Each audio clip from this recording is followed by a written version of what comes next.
You really think you have a chance against us, Mr. Cowboy? Hey, motherfucker, what do you like to do? Oh, I don't know. Play chess. Screw. Well, let's play chess. They give off to Jonathan Taylor. Jump cutting his way close to the goal line. He's in there. Touchdown. I-N-D-Y. Jonathan Taylor. Wheeler finds Quan from the logo. Here's Halliburton into the front court. Mishandled it, but gets a shot. Hits it. Hits it. John, I have never been better to be on the air with you here in Indianapolis, a place where so many of my dreams have come true. The Ride with JMV on 93.5 and 107.5. The Fan. I have something, I guess, called tennis elbow. Somebody out there needs to fix it because it's cramping my style right now. And before you go, hey, I bet I know how you got tennis elbow, JMV, it is in the left elbow. So my offhand. Now, I'm pretty skilled, as you know, and as I tell you every day. I don't know if I'm particularly that skilled. But there is soreness. If you're watching via the AAA membership lounge via YouTube Live, is right in this general vicinity. And I have been doing curls and weirdness all the time, too, so I'm going to blame that. But if somebody can fix my tennis elbow, the host of this show and your really good friend will forever be indebted, because I think it's got a little bit, even though it's the offhand, it's got a little bit to do why my jump shot is in the crap house right now. Just a little bit. I'm thinking too much about it. I can't think about it. My brain's not big enough to log that much time on a couple of different things. Just so you know. I always thought that there were going to be way too many, that we're going way overboard with the NFL international games. I thought at some point that the NFL fans of America would stand up and say, well, this is jackassery and way too much. Especially those that consistently lose their home dates for it. Yeah, this is too much. You don't really need it. Or even if it really didn't matter to you that much. Yeah, just the simple fact that it's new, it's different. Almost did an old school Nuprin commercial right there. New, yellow, different. But it's different, and you know us old farts all go, hey, it's different, so it sucks. Sometimes you can accuse me of that. I thought by now that you would be sick and damn tired of international games. And I'll focus in on the Colts fan base here, because you had the leakage last night, the leakage of the Colts being in London, I believe at Tottenham Stadium, in a matchup with the Commanders. So I'm going to Hoop last night and try to figure out what Jim and Center Grove, the goals can come down. They can get the goals. That's a CG for you right there. Hey, the goals don't come down. Okay, well, it's a Jim. Good. Anyway, we found a gym with some goals down of the 1,000 that they have. And prior to trying to find a gym with goals down, people were letting me know of the leakage. And the leakage was the Colts and the Commanders in London. And the Colts here recently have gone to Germany. And I have not gone to either German game. I did, however, go to the London game in 2016. And honestly, I remember when Greg Rakestraw was with us at the time and he said, hey, you're going to London. And I said, hey, you know what? I'm not. I don't want to go. And that was even before the JMV takeover. I just didn't want to go. Yeah, I got to pack all this stuff. And then Kyle Kinnett of bullseyeeventgroup.com, by the way, too. And we'll be talking about Kyle coming up, too, because with the schedule release made official tomorrow, we've got to make some plans. We've got to make some plans for the Sunday home dates with the Colts with our good friend Kyle Kinnett. But Kyle Kinnett convinced me that you're going to have one hell of a time. And you know what? Kyle Kinnett was absolutely accurate. I did have a hell of a time.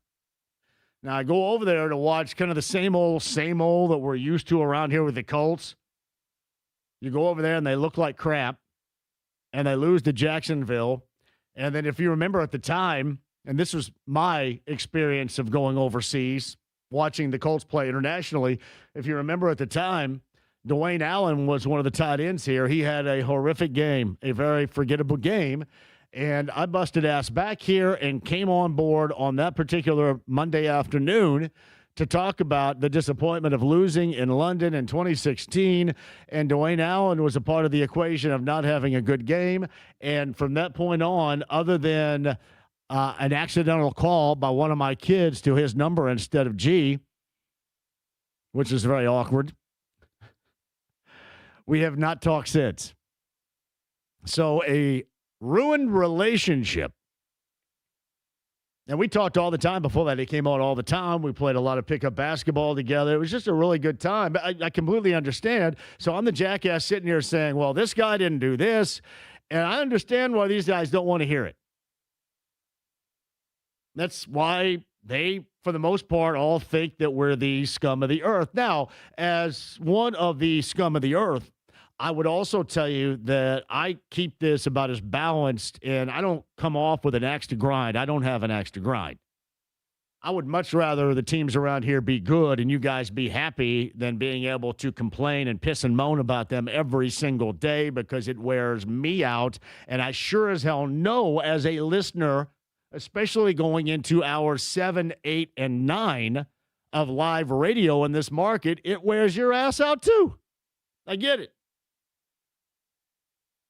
But that was just one of those occurrences where, yeah, he didn't want to hear it. He got mad at me, and it was over. And that was my last experience in London. Now, the overall experience of being there was fun as hell. I had a great time. I'm glad that I did go. I'm also very surprised that not only have they maintained the NFL this particular international game pace, and I know that's been the plan all along, but I am surprised that everybody now is even more on board with it than before. I thought at one point in time, and maybe it's for economic reasons, hell, I don't know, maybe if even for political reasons. I don't know how some of you guys work. But there was going to be a reason as to why you were going to be incredibly turned off by the NFL. But the NFL continues to prove that they can just offer up basically whatever they want, and then you're going to maintain your pace of interest. That is a perfect position. Not everything is perfect, completely perfect. But for them, that's a perfect position. Because you can do that. You can start trying to make money overseas in London, continue to go to Germany, have multi-games in Paris. I mean, hell, they start the season in Melbourne, Australia. Don't they have their own version of football with Australian rules football? Remember when ESPN had no programming and that used to be on? It would be right after we watched Kiana Tom do her aerobic workouts. And I mean we, because it wasn't just me, fellas. Generation Xers, guys. It was all of us out there. Kiana Tom will always forever be in our memory banks, watching her do calisthenics, not really caring about the calisthenics, just wondering what she was going to wear on that day. And hopefully there's a lot of chest workouts. And there notoriously were. But there was no programming back then. You had Australian rules football. You had log rolling. Yeah, Denise Austin, Kiana Tom. You didn't have all these yip-yap shows going on, yelling at one another about stuff that they deem very important in creating an American superstar out of all people, Stephen A. Smith. That's exactly what he is, but they created that. And that's what he is. And it's weird, too, because everybody says, I can't stand listening to Stephen A. Smith, but that's how he was created. And a part of that creation came on the shoulders of football and the NFL. And just wanting to digest every single morsel that the NFL serves up. It is incredible. It really is. And especially now, I think it's even more incredible that you have so many more options. I thought the same thing about basketball. It can be just too damn hard to find, but evidently they're going to twist the numbers into something that is really representative of really good showings and a lot of public interest.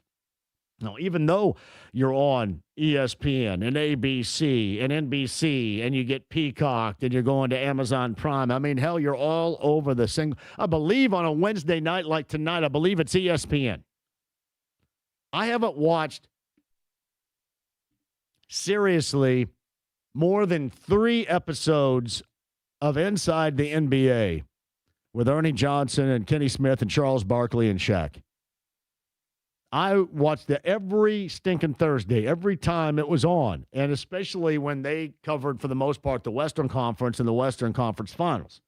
It was on different networks, but still, you knew that it was going to be easy to find. It's even more difficult to find now, but it seems like you guys with streaming services are getting strung along on this too, and that's kind of in the same path, the same demeanor, if you will, of what the NFL is doing. Whatever they serve up, you devour. And I would have thought long ago that would have been gone. In fact, they have 11 international games. Melbourne, Rio, 3 in London, 1 in Paris, 2 in Madrid, and 1 in Mexico City. And it seems like everybody is absolutely in love with it. I'm a little bit shocked. I understand now because the product is so powerful, so revered, so important to what you do, not just over the course of a season, but over the course of a year. Like tomorrow, you're going to be front and center for a schedule release. They're handing out the schedule. Remember back in the day, we used to get all schedules when we pump gas. Hey, I'm going to go pump gas, and here's that little paper schedule. And I'm going to put that right next to the toilet because I remember, hey, I wonder when my team plays next. Well, let me grab that schedule. It's that paper thing right there on the counter next to the toilet. The paper schedule when you used to go pump gas, or the schedule that you got with IU basketball that you still get that you would be hanging in all the barbershops, in Ward's Barbershop down on Walnut. There it is right there. You have all the years. And you have the schedule release for tomorrow, and even with the calculated leaks, if you will, it's brilliant. And it once again magnifies just how unstoppable the NFL is. It is rambunctious and running roughshod through everything. And I would have thought by now that international flavor would have faded and gone away. However, it has not. It has just been magnified. Colts, Commanders in London. I can't lie. I wouldn't mind to go back. I did have, and this was, I want to say, in 2016, it was at a similar early October window.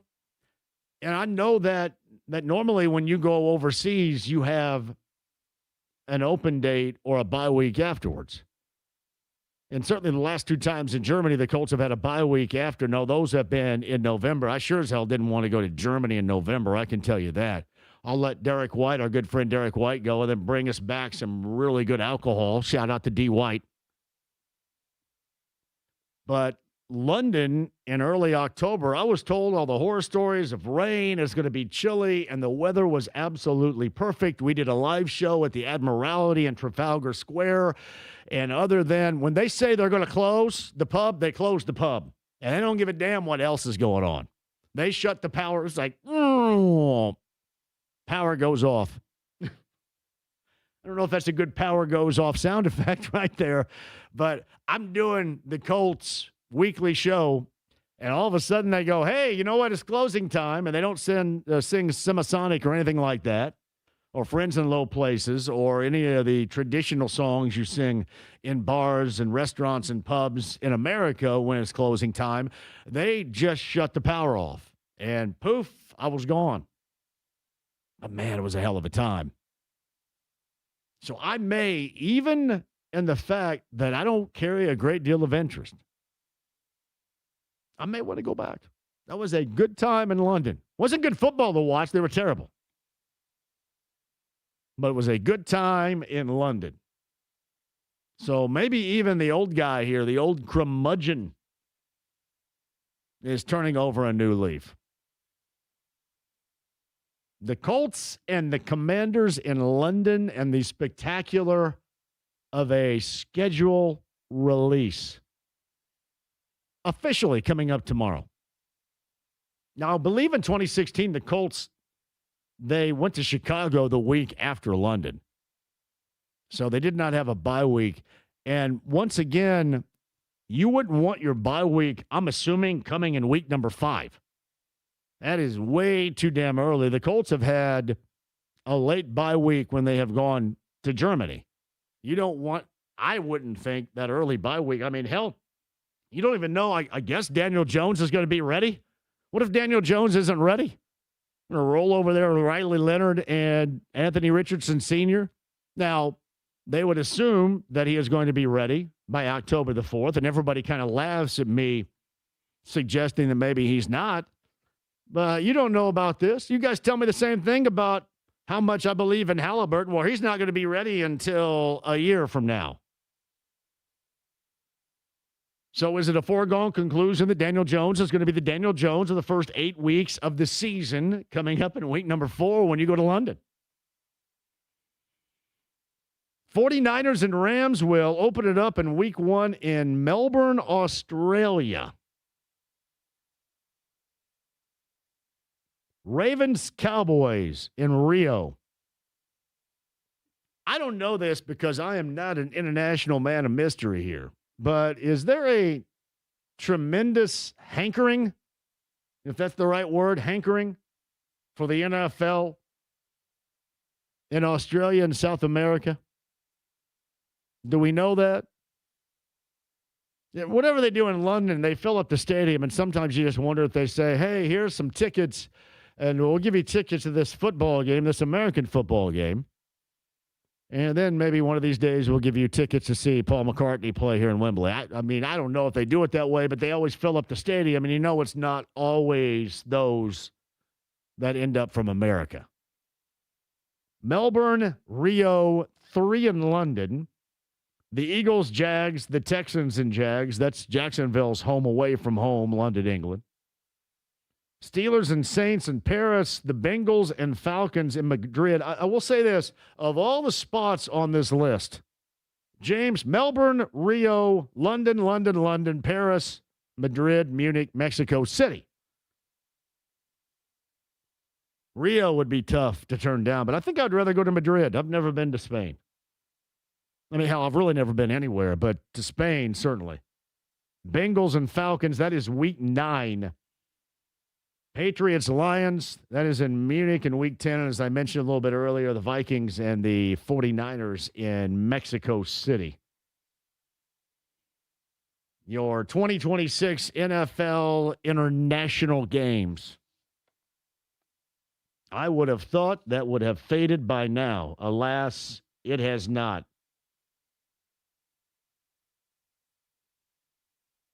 Not at all. Fever later on tonight. Caitlin Clark in the back adjustment category. Normally when you say, hey, get a back issue, that's not good. And back issues in basketball don't normally go along. Actually, anything. Look at me, I'm crying about my left elbow right now, whining. So the back adjustment, I'll give you a great example, and I know that this is not comparable, but Caitlin Clark had a back adjustment going on during the game, during the Dallas game, that opener on Saturday. That loss to the Wings at Cambridge Fieldhouse.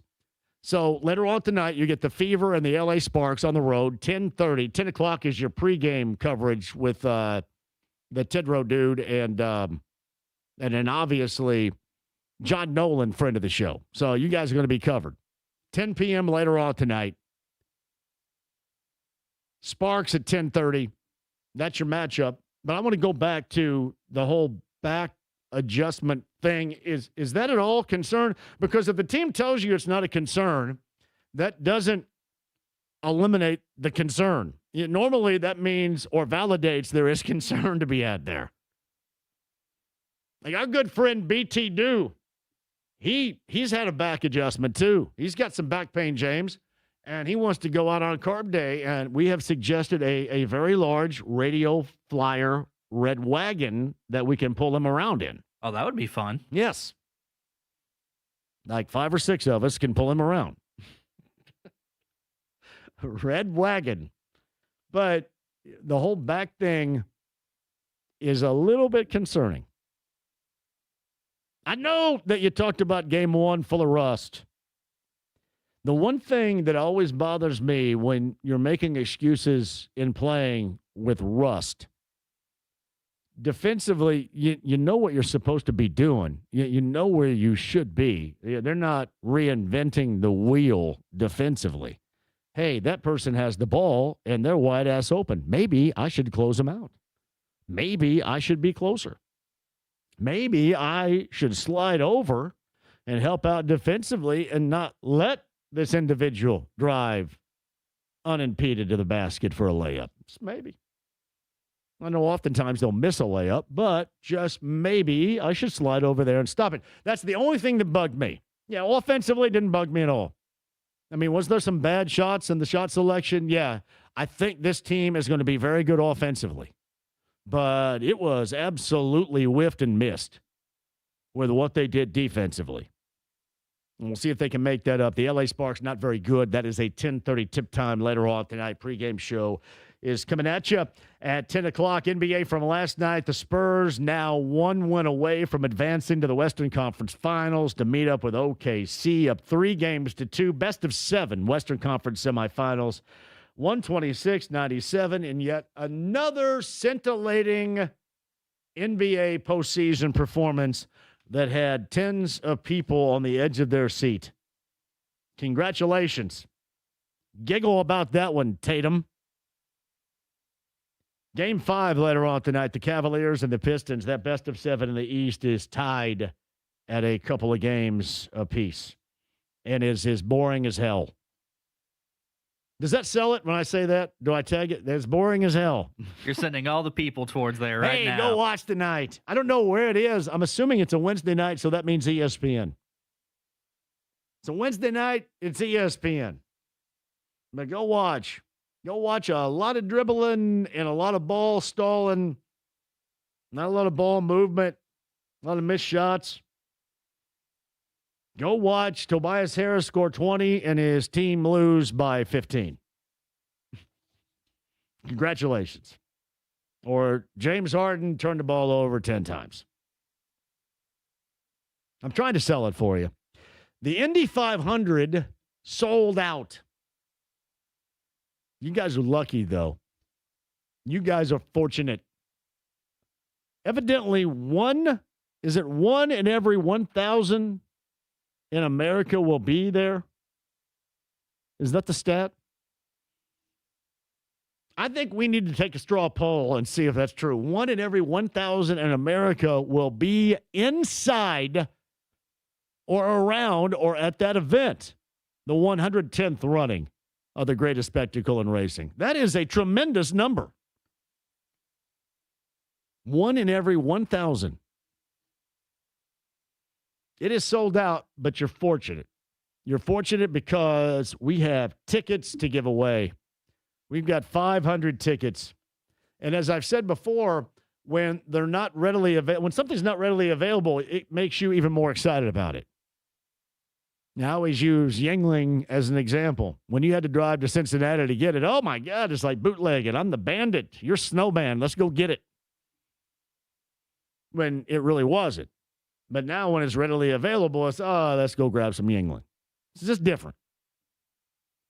So we have put a premium on you listening to this show and getting the cue to call. I don't want to do any trivia or anything like that. We're going to give you a cue to call. I'm going to cue you. You got 500 tickets we'll give away a little bit later on in the show. We've got live events on the Inbound, too, including on Friday. New Holland Brewing.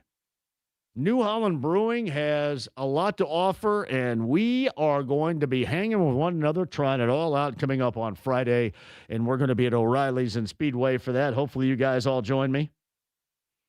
Now, I mentioned Bullseye a little bit earlier, too. We'll be talking that up later on this week, too, especially after tomorrow's schedule release. How many superstitious folks do we have out there? James, are you superstitious? It depends on the thing.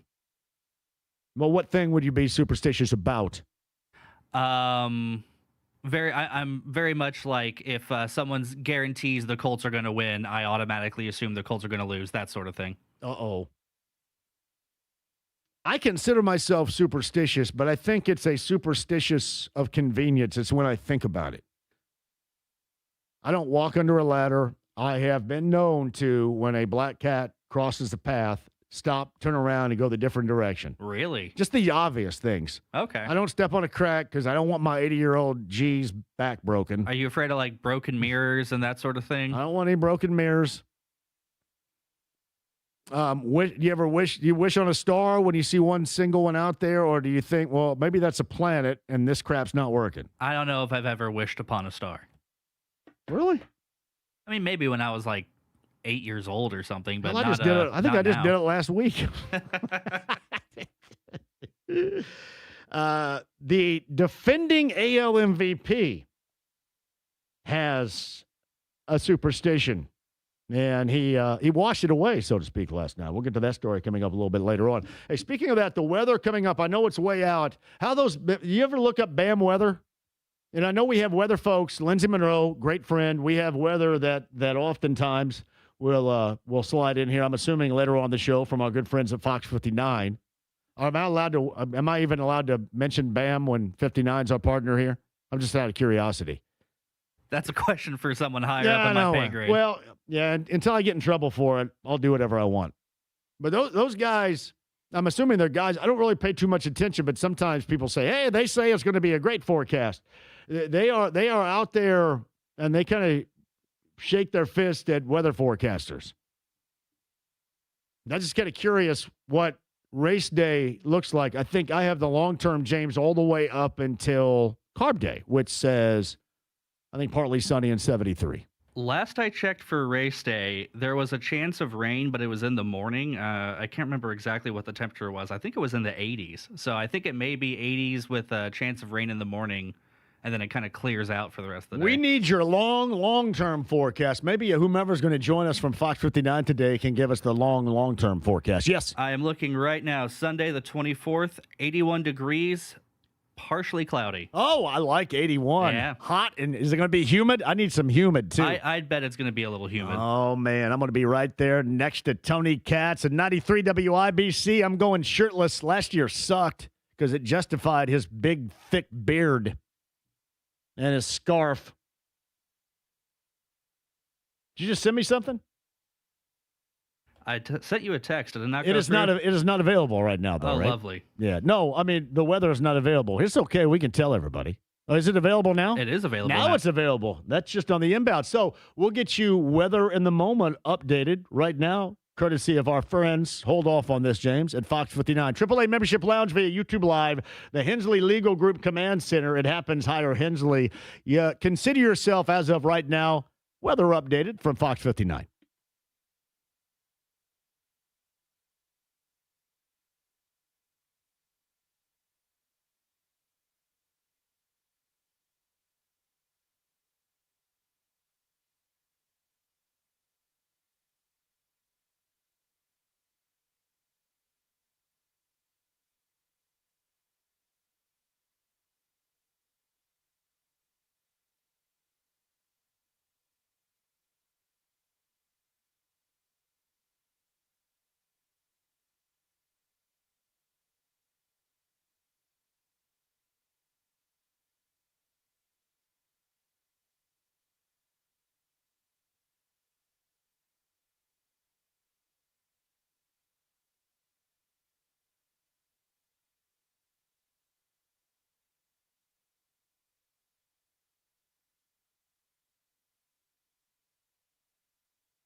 Hey, John here. I get a great idea for you. That is Premier Weight Loss. In fact, I think they're having a bit of an open house coming up tomorrow as well, with Thomas and Lauren and Sam and all the gang being there to help explain to you exactly what goes down in terms of your very own weight loss journey. Yeah, whatever the reason might be, it is all good. You don't even have to be specific. It could be wanting to get back into shape, simply doing things you haven't been able to do in a while, being more healthy. It is all good. But GLP-1 weight loss injections can be had. You do, and you work alongside, you are going to see fantastic results courtesy of Premier Weight Loss. Their 2 Indy area locations, 317-643-4444, 317-567-9100. That's North Meridian and in Indy and in Fishers as well. So just beyond doing the work and the weight loss injections you get from Premier Weight Loss, they also have cosmetic treatments from Botox to skin tightening, and I have done 15 times. It works too. The electronic toning around the waist, it is outstanding. All that and more that they have to offer. You can find out a little bit more coming up tomorrow. Just give them a call, see when it's set to come in, and get that private consultation and go to work on your very own weight loss journey with Premier Weight Loss. Again, that number, 317-643-4444. Tell them I sent you online, pwlindy.com.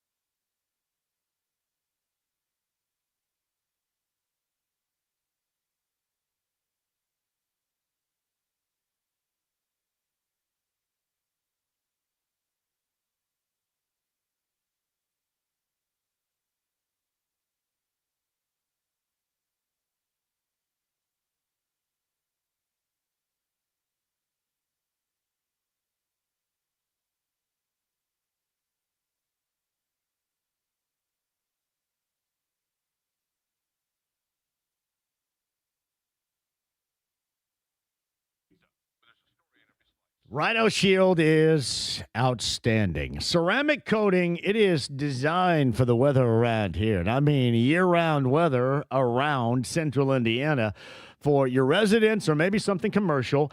Any color imaginable, it is a ceramic coating, and you're never going to have to mess with it again. As I like to describe, never jack with it again, and it is going to look spectacular with Rhino Shield. So here's what I want you to do. Here's your motivation. Ready?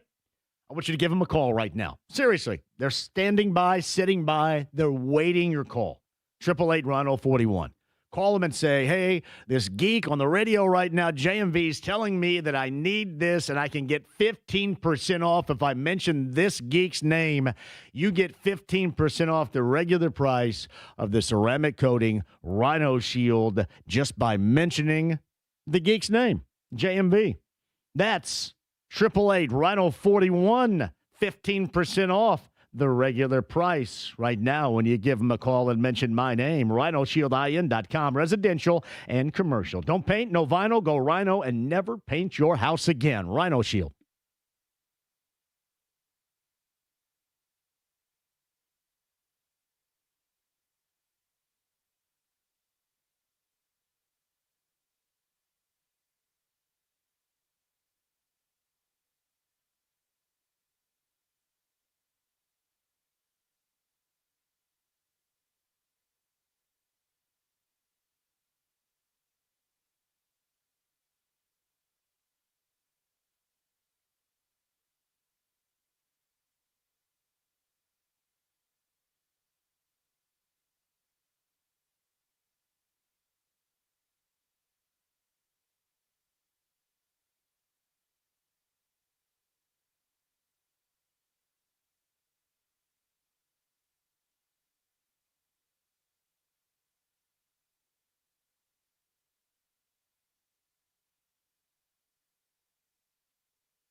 The Ride with JMV. I know I'm not exactly the jockey type, but I watched Hoosiers last night, and I like sports now. 93.5 and 107.5. The Fan. All right, so somewhere Booger needs to watch himself. I hated the news yesterday, James. Donald Gibbs, who was Ogre U A blank from the 84 classic Revenge of the Nerds. Also, he played a prominent role with Jean-Claude Van Damme in the 1988 classic Bloodsport. Donald Gibbs passed away yesterday at the age of 71. I don't know how Revenge of the Nerds in a lot of ways flies today, but I knew, though, this. Anthony Edwards was a part of it. Obviously, Booger played a role. What's his name? Timothy Bussey. He's got his own issues right now. Oh, yeah. Big time issues right now. But in the last, how many months? We have lost 2 from Adams College. Adams College and Alpha Beta and Lambda Lambda fraternities with the passing of Ogre and Lewis. Both in 2026 and both at the age of 71. That is absolutely incredible. But Keith Carradine and Donald Gibbs. Revenge of the Nerds is an absolute drop soundbite classic. Everything. I don't know how a lot of it flies today. My favorite scene, and a lot of people say, hey, there are 2 things I love, and they're both with Booger. Yes. Did I get that right? Did you say Keith Carradine? Did I say Keith? It's Robert Carradine. Robert Carradine. My bad. Robert Carradine. So there are 2 scenes with Booger in it, and one also has Donald Gibbs Ogre as a part of it. And that's the belching contest. When Booger gets up and was smoking a cigarette and puts it out, he extinguishes his cigarette, throws his cigarette butt into the cup full of beer that Ogre had. That's kind of a really subtle, funny thing. And I think that that's one of the funniest things as a part of that film. But the other Booger thing was in the arm wrestling competition when he's arm wrestling a girl from a sorority that is beating everybody, including the dudes. And before they arm wrestle, he sticks his finger in his nose and picks his nose. Oh. But Ogre, Donald Gibbs yesterday, he was, again, soundbite legendary for Revenge of the Nerds. And honestly, 2 of, I think, our favorite 80s films. I don't know how often Bloodsport gets on there, but you like, at the time, Jean-Claude Van Damme, and Chung Lee was a badass. But Donald Gibbs passed away at the age of 71 yesterday, joining Robert Carradine, who passed away also earlier this year. And John Goodman, the coach of the football team. Oh, blank, we forgot to practice. I thought you said John Goodman had just died, and I got really concerned. No, he was the coach. That was one of his first roles, I believe, but he was the football coach at Adams College. That, seriously, Revenge of the Nerds is one of the great films of the 80s. I think you would have to think that, right? Curtis Armstrong is Booger. I've tried to book Curtis Armstrong, James, on this show a number of times. No luck, though? No luck at all. I've also tried to get Ted McGinley. Ted McGinley was known for destroying a lot of shows that he joined, whether it was Happy Days or The Love Boat or Married with Children. Now, I think, to me, everything but Happy Days he added to it. He definitely, playing Stan Gable, added to that character in Revenge of the Nerds. But oftentimes, Ted McGinley, the actor, was made fun of for ruining things that people enjoyed in the past. Donald Gibbs. That is some good stuff going way back to 1984. Thank you, Seabird. You guys just got your whipped by a bunch of GD nerds. Well, Sky Point to Donald Gibbs today. That is a true story. Litzy writes this. Hey, JMV, there will be no San Francisco Giants type of celebrating at Carb Day this year. I don't know if you guys have seen that. And is it true that MLB, they have said, have you seen the Giants celebration? Is it true that they stopped it? People are sending me that they've stopped it. Now, I would think the people doing it would have never started it in the first place. But it looks like something that is made up, or I am seeing an article from Fox saying the Giants were asked to retire the thrusting celebration a day after it took the league by storm. Have you seen the thrusting celebration? I have not actually seen the celebration. I saw it, and I saw it thanks to former pitcher CC Sabathia, who said, "Man, this makes me feel really good that I'm retired." The thrusting celebration. Oh, yeah, I see it. Okay, the thrusting celebration by the San Francisco Giants. That's interesting. There may be a zillion ways, and hopefully more original ways to celebrate a positive turn of events on the playing field or the court. I don't know if that should be one of them. Yeah, I don't know who thought that one up. Who goes, I think this is a good idea. Let's do it. When I saw thrusting celebration, that is not what I thought it was going to be right there. The thrusting celebration is what it is. Hey, JMV, this is the text line at 317-239-1070. A few months ago, I bought a signed frame portrait of Van Damme and Chung Lee. It's the highlight of my basement decor. Hey, Bloodsport was badass back in the day. I think we can all attest to that. Hey, JMV, did you see that Daryl Morey got canned in Philadelphia running the Sixers organization?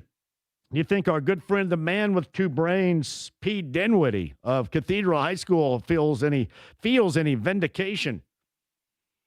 If you remember P. Dinwiddie, and I actually talked to him earlier this week, he's going to say all the right things, and I'm sure he's incredibly happy where he is right now because Atlanta is getting that group off the ground, taking maybe that first step in the NBA postseason. And obviously they got knocked out and really looked bad in the defining game, the end result. But they got into the postseason. They have made not so subtle changes. They've moved along from the Trae Young era.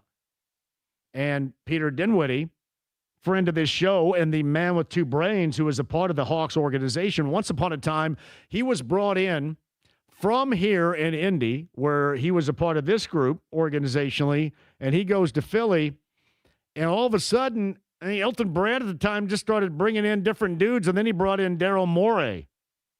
So I don't know what P. Dinwiddie did back then. And all of a sudden, hey, I'm going to get here, and they're going to hire are you going to hire this guy? So I don't know to answer your question if he feels vindicated, but I do. And I'm a big fan of the man with two brains. In fact, he's going to join us, I think, more around race day when he is coming back in town for the greatest spectacle in racing. But I'm very happy where he has landed. And I had mentioned this to him, James. I said, it's funny. I said, hey, man with two brains, I dress kind of like your head coach in Atlanta dresses now. I've gone completely Quinn Snyder douche status. I dress like that. Next thing you know, I'm going to be wearing these big glasses. The big goggle ones? I think when I think of douchey dressers, like Quinn Snyder is like the definition of it. He's like, I dress like a douche. Nothing against his coaching ability, nor his playing ability when he was at Duke, but he's always been skinny jeans wearing dude. But unfortunately for me, that is the path in which I'm going. I'm going down the Quinn Snyder douchey dressing path right now. But they did turn a corner in Atlanta. And a shout out to P. Dinwiddie. And maybe privately he's going, yeah, Daryl Morey, great. Ousted in Philly. Yeah, we got the ultimate in superstitions, maybe not the ultimate, but close. The greatest spectacle in racing, 110 sold out, but we have tickets to win. And the Fever later on tonight on the road in L.A., trying to get their first win of the season and their second game of the campaign. We got your coverage tonight at 10 with the pregame. 10:30 is the tip time. That and more coming up. Bowen, top of the hour. Tony East is going to help us figure out. I want to name some names, some players that could work, that would make the Pacers better. And what Chad Buchanan talked about yesterday and being able to do. Can he do it? Tony East joins us coming up at the 5 o'clock hour. Stream the app, HD Radio, AAA Membership Lounge via YouTube Live. Do not go anywhere on this Wednesday. It's 93.5 and 107.5 The Fan.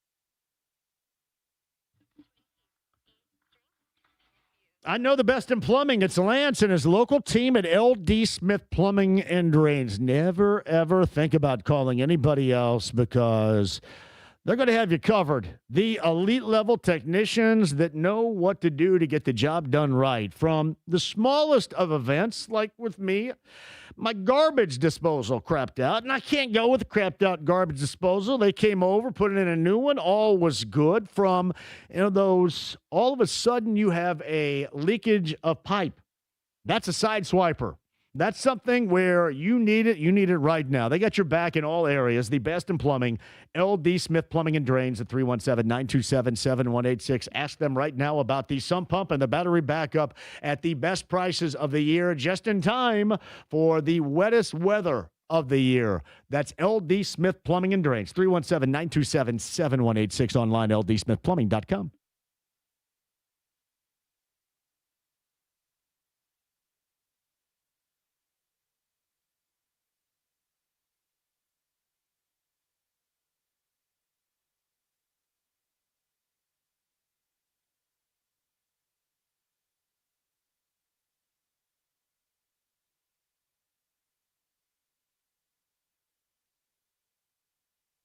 Hey, it's John for WeGrowHairAndy.com. Got the number, 317-522-2995. Have you noticed recently that maybe your hair is not as robust as it used to be? It is not all there anymore. And it's just not your eyes. It's not an illusion. This is real, and that's just what happens. It is called male pattern baldness, and it is a pain. I have the option to counter that pain. If you want to maintain your real growing hair in whatever hairstyle that you used to have, you can get it by calling Darren Andrews. I'm talking multi-unit hair grafting, artist robotic FUE, laser hair therapy, and like what I got yesterday, boosters. Boosters is the new technology that helps maintain the real hair growth. It's a phone call away. If you want that option, 317-522-2995. Darren Andrews awaits that call. Tell him I sent you. WeGrowHairIndy.com.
The Ride with JMV. If somebody gets in your face and calls you a I want you to be nice. 93.5 and 107.5. The Fan. Sophie Cunningham of the Fever is an SI swimsuit model. I didn't know SI still had a swimsuit edition. I didn't know SI still existed. Is it just in online, right? No, I take that back. I think they still do send. I think I get a kids one that I never signed up for that continues to come to my house. And it has been in my mail, not every month, but like every 2 or so months, I'll get an edition. I think it's Sports Illustrated for kids. And hell, I never ordered it. And I just thought, hey, if I didn't order it, I'm not paying for it. But the swimsuit edition that she's a part of right here. Yeah, apparently they still have them, but I think you may have to order them specifically. I don't know if you can just get them sent. She is in it, evidently. Sophie Cunningham. The Fever and the Sparks later on. Then you guys are very excited about it, too, by the way. Also very excited. She got up on stage at Clayton's Country Bar over the weekend with Clayton Anderson and did a duet of the Garth Brooks classic, Friends in Low Places, which I've gone up there and done that before with him, too. I just know about 5 words, and then I... So you're going to be in an SI swimsuit edition now? I am, yes. Blame it on my roots. I showed up in boots and ruined your black tie affair. That's all that I know right there. And then the rest of it just kind of mumble. It was like David Coverdale with Whitesnake when he was here for my live show. He just like put the microphone out for the crowd. Hey, quick break. We'll come back. I know Brendan King has a track update for us. Kevin Bowen, top of the hour. Tony East is going to help me figure out the personnel that's necessary for the next 2 years to make the Pacers the best they can be. Do not go anywhere. Plus 500 tickets coming up. It's 93.5, 107.5 The Fan.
The Ride with JMV. NBA.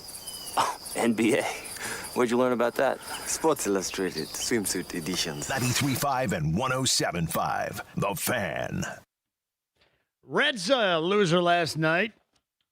Cubs a loser last night. The Cardinals a winner last night. That makes it one exceptionally awful Tuesday in Major League Baseball and outcomes. James going with the re-entry of Baltimore's Tarzan Boy. Baltimore, James, is an Italian band. How about that? One-hit wonder, too, if I'm not mistaken. One-hit wonder as hell from 1986. James? JMV Takeover is all about the 80s, so BT Dew is going to be incredibly happy. Coming up this weekend, the Colts Commanders. The leakage yesterday was accurate. Colts and Commanders. Week number 4 in London. Tottenham. Was that Tottenham Hotspur? Greg Rakestraw, we need to call him and find out what the hell that is. Yeah, I guess, right? I don't know what a Hotspur is, but you are correct. It is the Tottenham Hotspurs. Is that Premier League, or how you got to pronounce it right, or all these soccer dudes get all up my rear end about stuff? We don't know anything about this beautiful game. They are the Premier League. Woo! Look at me all over soccer, by God. Apparently not very good in the Premier League because it says they're 17th. Well, the Colts are playing in the right place. Colts Commanders. It is incredible. The international slate. The most outside the U.S. in league history. And look at me, the guy with the itsy-bitsy brain once upon a time thought, yeah, this is never going to last. People aren't going to buy this. Melbourne, Rio, London, Paris, Madrid, Munich, and Mexico City. There they are.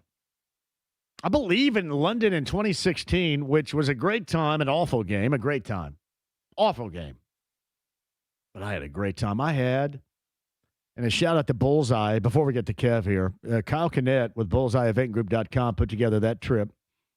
And it was a direct flight from here to Gatwick in London, and then from Gatwick back. I missed 30 minutes of the Monday show after leaving London that night. I got back here at 3:30. I'm just surprised you were lucid and coherent. I was lucid as hell. Coherency's my middle name, James. It was awesome. I had a bathroom that was glass encased. You talk about luxurious. If that's the way England goes to the bathroom, I'm all for it. Glass encased. Oh, yeah. So I was in there in glass. Through? Oh, I could see, like the TV was on out, and I could see what the hell was on the TV. Like the Benny Hill show was running on a loop, and I'm giggling while I'm doing business. You know, that reminds me, when I was in Italy several years ago, they had one of our bathrooms at the hotel had what could only be described as a viewing window inside of it. It was very, very, you could see directly into the shower from the rest of the room. Yeah. So I can see what's going on in there. Very awkward when you're sharing a room with your brother. European chic, I believe, right there. I thought that this was going to go away, this trend, long ago, but this has always been the focus of the NFL, and it certainly continues to grow, and everybody jumps on board. Much like, as I mentioned, you used to get schedules. Schedules were released when you pump gas at the gas station. Hey, here's your schedule. That's how the schedule was released. Now it is this big event coming up tomorrow, where we find out the teams that are coming up in 2026, when they're going to play home and away. The Colts, and we'll find out if they have a bye week in week number 5, or much like in 2016, if they're going to go back-to-back after going to London. And joining us to talk about that and then some on the Andy Moore Automotive Group hotline, he's on the Fan Morning Show. He is Kevin Bowen. Good afternoon, Kev. Hey, John. Certainly remember being over there at Admiralty Pub with you when the power went out, and if I remember correctly, didn't your credential not work at Wembley or something? Yeah, I got frisked like 3 different times trying to get in. Seriously, like top to bottom. Top to, I made it. I left. I got in the tube and went over to Wembley. The tube is their underground transportation rail, and I got there 2 hours before I went on, I got into the booth for the pregame show 35 seconds before we started. Yeah, they're probably like, yeah, I don't think we've ever had anybody from Greene County ever come and visit, us here in London. So that's probably why they fist you. Yeah, I remember like me, Matt Taylor, and Sorgi freaking out where you were. Well, and I kept referencing Benny Hill to him, and I think that was offensive. So I think they were offended by that. But don't be offended. Benny Hill, an American Werewolf in London, I kept referencing that. And they go, hey, all right, we're more than that over here, bloke, or whatever they call me. I forget. But it was literally 2 hours it took me to get into Wembley. It was impossible. Well, good news. This is a different stadium, so you'll be good here. Yeah. Potsdam, right? And evidently there's been a lot of losing going on in there, so we'll feel right at home.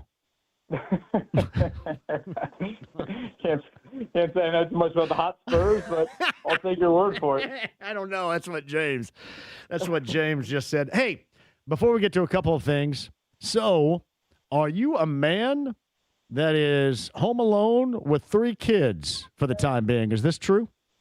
Home alone, 3 kids, correct. Yeah, Maddie Bowen, very deserved girls trip with her sister and mother and oh boy, sisters-in-law. So, yeah, if you hear a screech or two in the background, just consider that. That means everyone's alive. Which what is do you want? Are you feeling like you want to throw it out a little bit? You want to find a babysitter on Friday? Come out to the live show and we'll trip the light fantastic and let you sow a little wild oats. Want to do that? Boy, the thought of that sounds unbelievable. Where the hell's Brad Bowen in this? Tell Brad Bowen to get his ass over there and babysit, and you come over for the live show on Friday. Brad, Colleen, outstanding on the morning duty here. But yeah, I think I'm on afternoon, evening, and the last thing I made sure before I left the old grocery store yesterday was there was more liquor than food in the old shopping cart. What did we get? Is there a special kind of liquor? Did you go just beer, or did you go something a little higher level? Yeah, we got a variety. We got some dark, we got some light, because you don't know how these 3 will be treating me by the end of Friday here. So survive in advance. I approach it like the NCAA tournament. We're trying to move on one day at a time. I still say, and I think all the fathers out there of young children whose wives have also left for the so-called girls' weekend, as what you're doing right now when you're left behind, I think they also need a day out. So I would expect a guy like Brad Bowen to step up and to come over there and to babysit for the afternoon. And we're debuting New Holland Brewing, I think, on Friday at O'Reilly's in Speedway. So does Brad listen to the afternoon show? Brad, babysit for a little bit, and then we'll get your ass Ubered back to your place there on the near north side. And just in time, we'll get you going for the weekend right there. I think you need it. I think you deserve it. And I think all the dudes out there would also agree that you deserve that. Well, thank you. I'll relay that to my wife, certainly. I'm sure she will be all ears in hearing your suggestion. Brad Bowen, who is an avid listener to the Ride of JMV, he is currently Speedway right now. Him and my brother Ryan, who you know. I do. And like a great deal. Yes.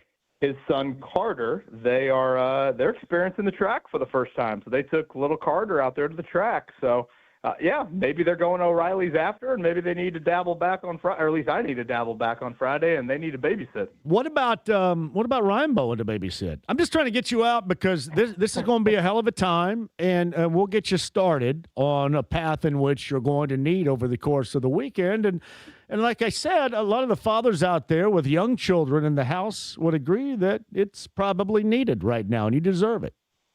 Well, thank you for that. Yeah, the DMs are open. I never thought I'd say the DMs are open for babysitting, but yeah, here we are. And I'm just counting down the days till maybe a boys' golf trip will be opposite the girls' getaway. Now, we'll tell you this. I'm notoriously an incredibly bad influence. Bad. All you got to do, ask James Boyd and Caleb what I got them into and hooping. I'm a bad influence. Bad. I'm like Rob Lowe, James Spader, bad influence, if you've ever seen that film. I'm the Rob Lowe.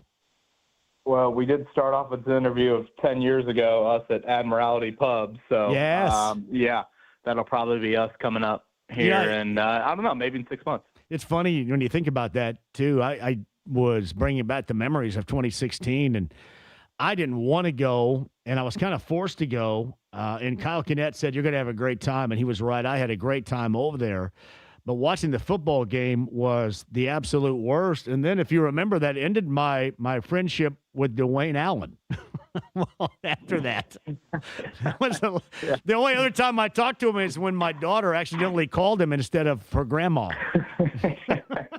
So you're saying we should cross him off the babysitting list? I don't think Dwayne Allen wants anything to do with me ever again. Yeah, because and they had such a bad game. They were really bad against Jacksonville. He had a huge drop. He had a huge drop. And he was not a fan of my dialogue about that drop, and we never talked again, with the exception of that accidental call from my much younger daughter at the time that she made to him instead of her grandma. That is epic. I love this story.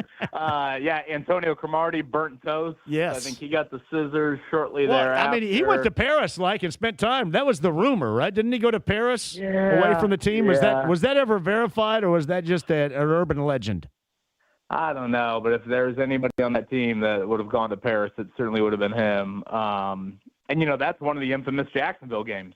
The Jacksonville curse, it includes a game in London. So I thought Wembley was awesome. I mean, I'm with you. That was my first time going overseas at all. And I loved it. And I had a couple of listeners reach out this morning when it was announced, and they've been to Tottenham and said it's an awesome stadium. So, yeah, Commanders and Colts coming up in week 4. I was really surprised walking around because we were within walking distance of Trafalgar Square on the Admiralty where we were to do the live show on that Friday. And the one thing that I noticed is you got to have your head up. You can't walk like people around here walk around like they're zombies and just walk out. You walk out in front of traffic here. They actually tell you where the traffic is coming from so you don't end up on a bug on a windshield. That's what's amazing about it. So are you going to be going bullseye? Do we need to, I don't know. I have bowed out of the. I did not want to go to Germany in November either time. I did not. Now this does interest me because it is the same time as it was, Kev, back in 2016. And as you remember being over there with us, the weather over there was outstanding. You heard all the bad things about what the weather could be like, but it was. Really, 2.5, 3 incredible days of weather that we were blessed with there. Yeah, it was perfect. And honestly, what I'm curious about in regards to tomorrow is, do we see the bye week get delayed at all? If you remember in 2016, they elected not to have their bye week. The NFL, I'm pretty sure, lets the international teams pick when their bye week is, or I guess if they want it right after or not. And most teams do that. And the Colts have done it each of the last, 2 out of the last 3 years when they played in Germany. But, they actually came home and they won. They beat the Bears that next week inside of Lucas Oil Stadium. So, a week 5 bye, I think you ask most coaches, they would say super early. So I'll be curious if Shane Steichen – I know last year when they had all those West Coast trips – sorry, That's all good. Max. See, where's Brad Bowen? Brad, God, at the track – with Ryan and Carter, help a guy out here. Come on. And Brad's he's in the O'Reilly's parking lot after just leaving turn 2. So yeah, we'll see if they if they elect to push the bye. I guess what I was trying to say before was interrupted by the 3-year-old was last year. Remember they had all those West Coast games: Chargers, Rams, Seahawks. They wanted 2 of those games to be back to back. And, you do occasionally see that in the NFL where, teams will play the 2 West Coast games and just stay out there and try to minimize a little travel that way. And now the NFL didn't give them that. So, yeah, we'll see tomorrow if they get the early bye because week 5 would be very, very early. Are we 100% confident that Daniel Jones is going to be absolutely Daniel Jones first 8 weeks of the season ready when they go to London? Well, no, I've kind of treated it like this, and I know I've said this a lot on the morning show, but to me, there's two Daniel Jones questions. One, when is he cleared? Two, when is he himself?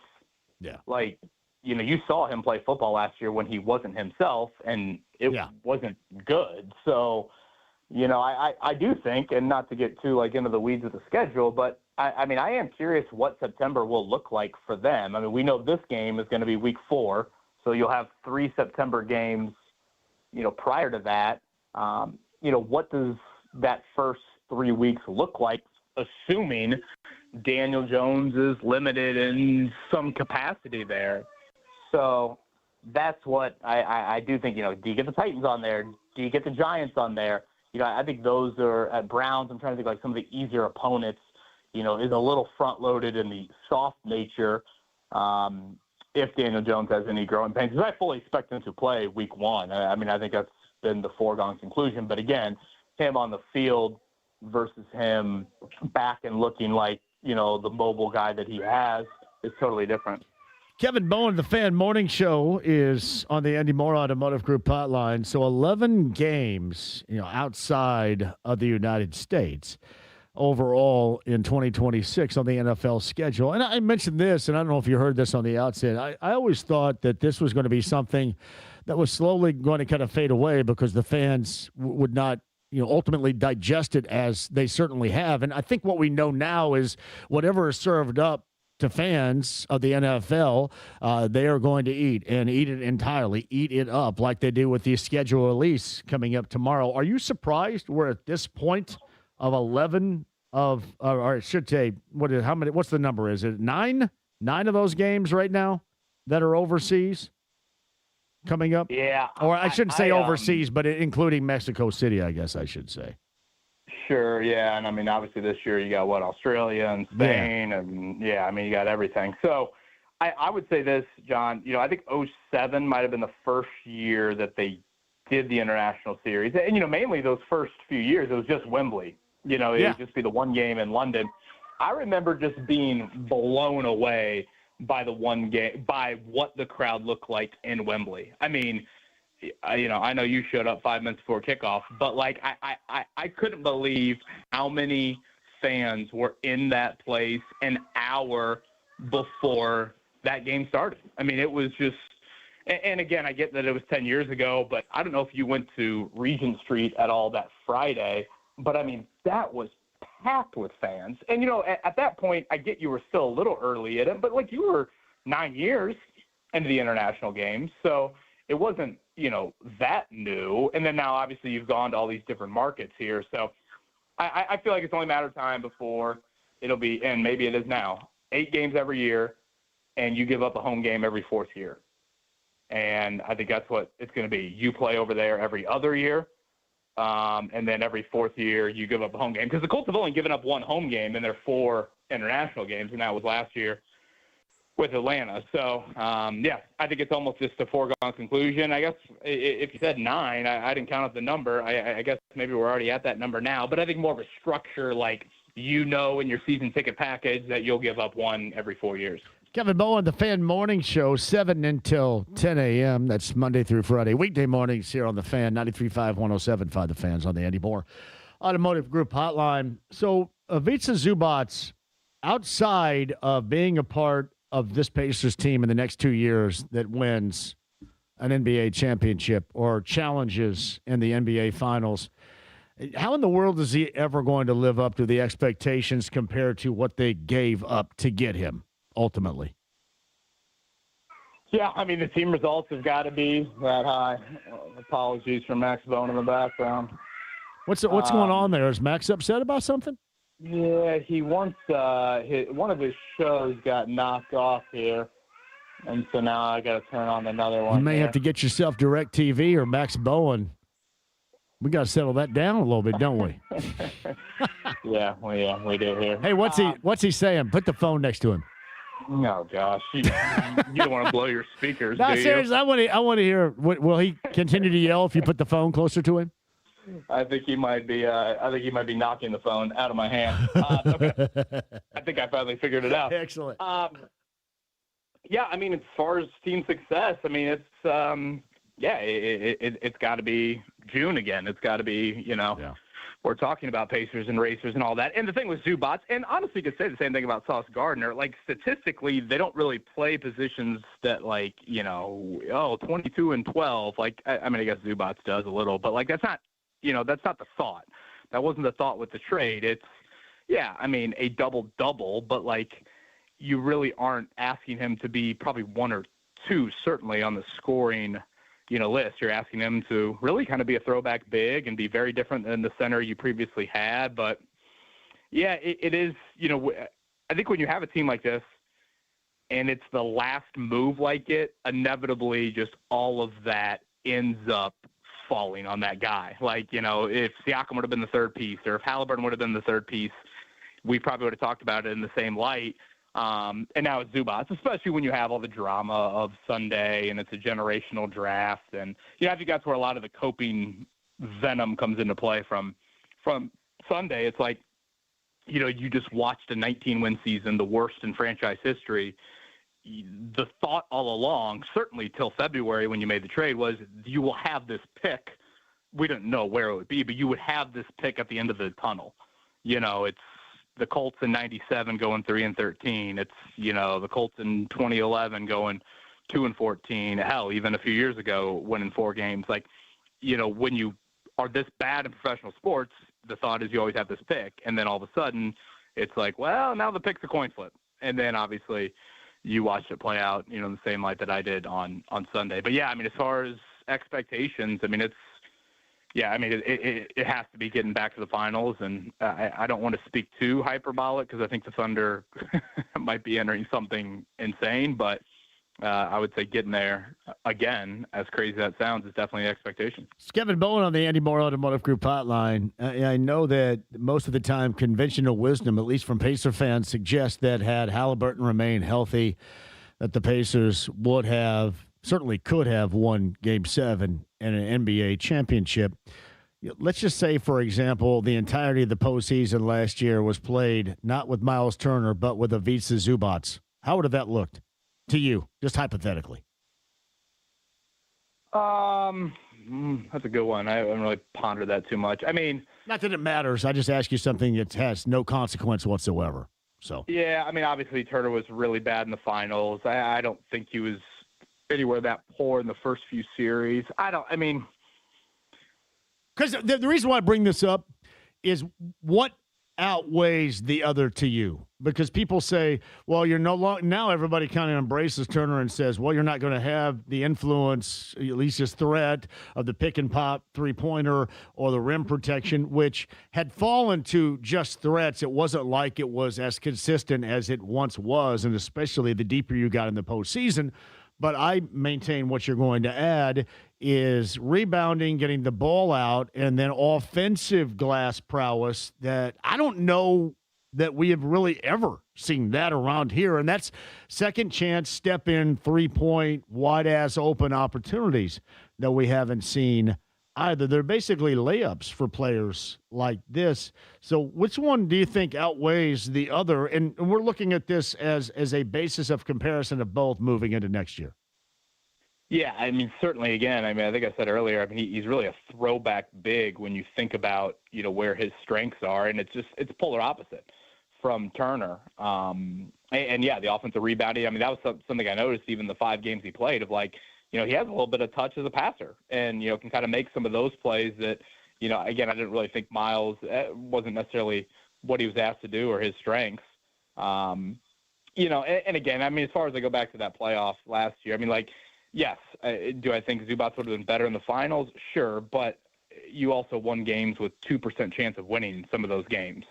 Whether it was Game 1 Thunder or Game 2 or Game 1 Knicks or the Cavs series. So, I think as a screener, as weird as that sounds, again, it's not really showing up in the box score, but think back to more of a Sabonis day and like what he was able to offer you in kind of opening up, shots for whether it's Neesmith or, I guess whatever the makeup looks like next year if they do add something here in the off season off the bench there. So yeah, I would say those are probably some of the some of the strengths. But, again, old school, creating extra possessions, providing some sort of presence in the paint, all that. Hey, man, did you drink my protein iced coffee out of the fridge last week? No, I heard you. I heard you say that, and I think I mentioned it on the morning show. I 36 years on this earth. I don't know if I've ever had a protein shake. Well, who the hell drank it then? Because it was in the trash can next to Mark Dykton's studio right there. Oh boy, well, that's where I found. I did some stinking detective work on this stuff. We're gonna blame one of the producers here with this. There, I mean, don't we have cameras in that building? I mean, if you really want to get to the bottom of this, Eddie Garrison, who's on vacation in Hawaii right now, and it's probably unfair to tag him with this, suggested that was you. Well, maybe it's unfair for me to label him 6 time zones away, but maybe the blamer is probably the one who's doing the blame, and it's probably the first one that should. I got to find out who did it. Who do you think did it? Do you have any ideas? I mean, you just never know with the overnight crew. I hate to accuse people there, but so you had it in the building, and they threw it in the trash can, which is right next to the producer studio here at the Fan. It was right on top too, right on top. It was easily found. Maybe need to give Joe Foxworthy a call. I mean, I guess who we. Was the night of a fever game? Are we? Well, you got to remember too. I'm here. I put it in there on Sunday morning at like 1 a.m. before I left after the JMV takeover. So it was only one day. It was like Sunday to Monday morning. Yeah, I trust me. There are a lot of things I've opened up that fridge and I'd like to take, but I can't see. I've never thought about a protein shake.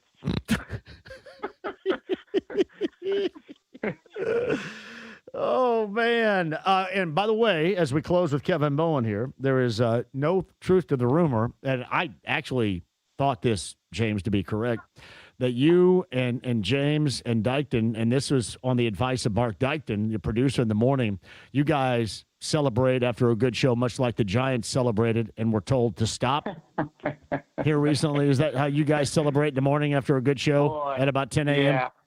I can't say that is on the agenda. Is Dykton the pivot man in that celebration right there?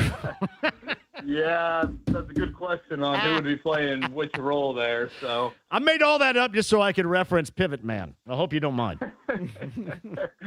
Well, with our Reds right now, I would do without anything to see them celebrate. So I know, buddy. I would too. Hey, well, if you want to come out on Friday, all right, Brad Bowen, Ryan Bowen. I mean, you've got a family of a zillion right there. Surely somebody could watch 3 kids for about 4 hours. So I'm just saying.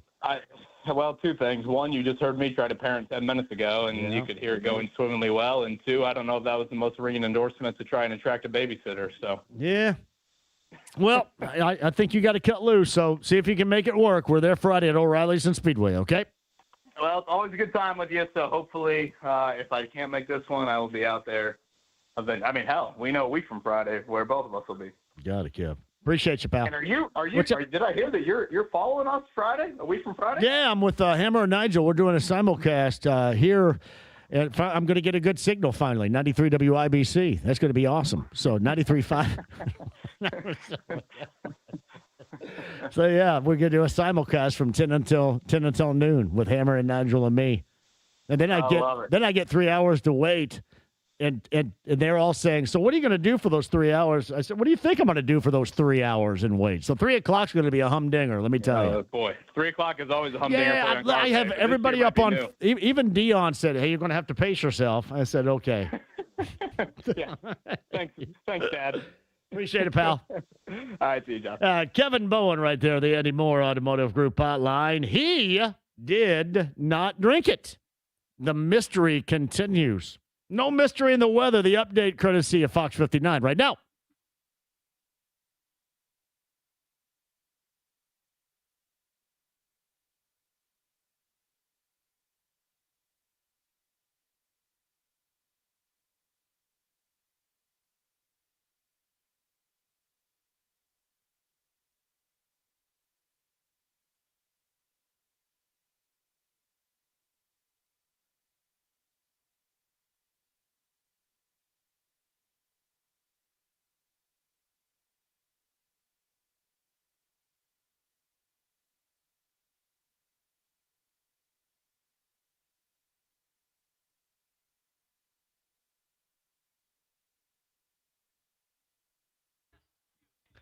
Hey, John here has got a great idea. Spring, we are here. Now, I don't want you feeling this way, but I know a lot of dudes out there, you feel exhausted, no energy, and you have been zapped of your sex drive. That is bad news. Would you like to do something about it? Of course you would. How about going to the Low T Center? 1 in 4 dudes out there have low testosterone, and at the Low T Center, you can book a free testosterone test to see if you qualify for TRT customized for your body by expert providers. You can choose self-pay or insurance, even have your treatment shipped directly to your door. Low T Center, the highest quality testosterone, and their providers tailor that specifically for you. It is the most effective. Put the spring back in your step. Head to lowtcenter.com right now to book that free testosterone test and see if you qualify for TRT customized for you. Remember, choose self-pay or insurance and even have your treatment shipped directly to your door. The spring is on the inbound, going back into your step. Head to the Low T Center. That's lowtcenter.com, lowtcenter.com to book your TRT appointment today.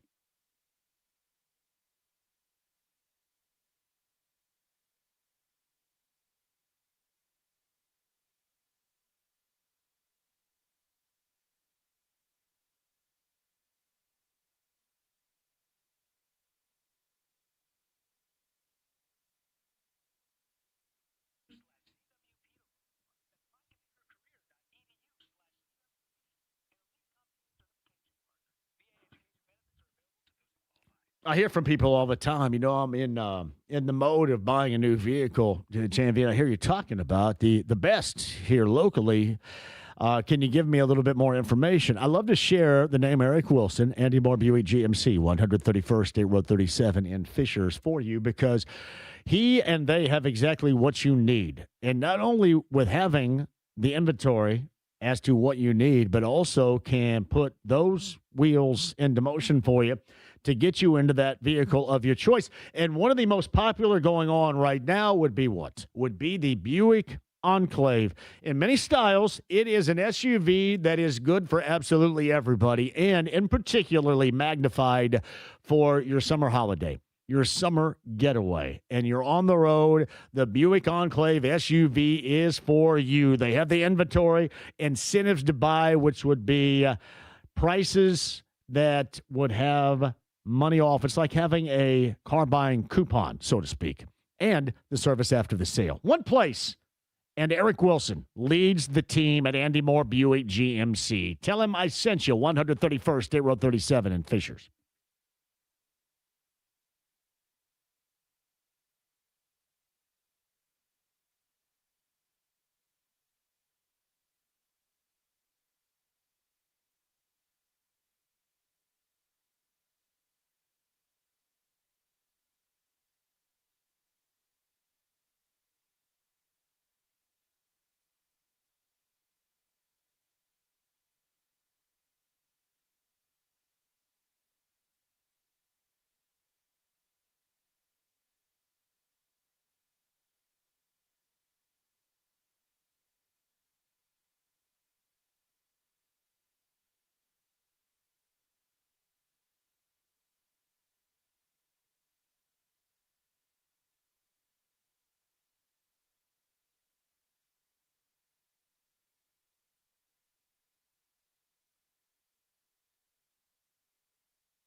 The Ride with JMV. I'm the boys, Prince.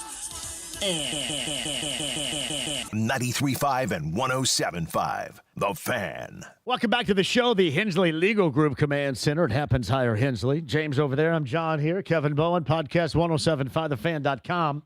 Tony East, top of the hour. If you listened yesterday to Pacers general manager Chad Buchanan, sounds as if you question whether or not this team, because they haven't before, goes into the luxury tax.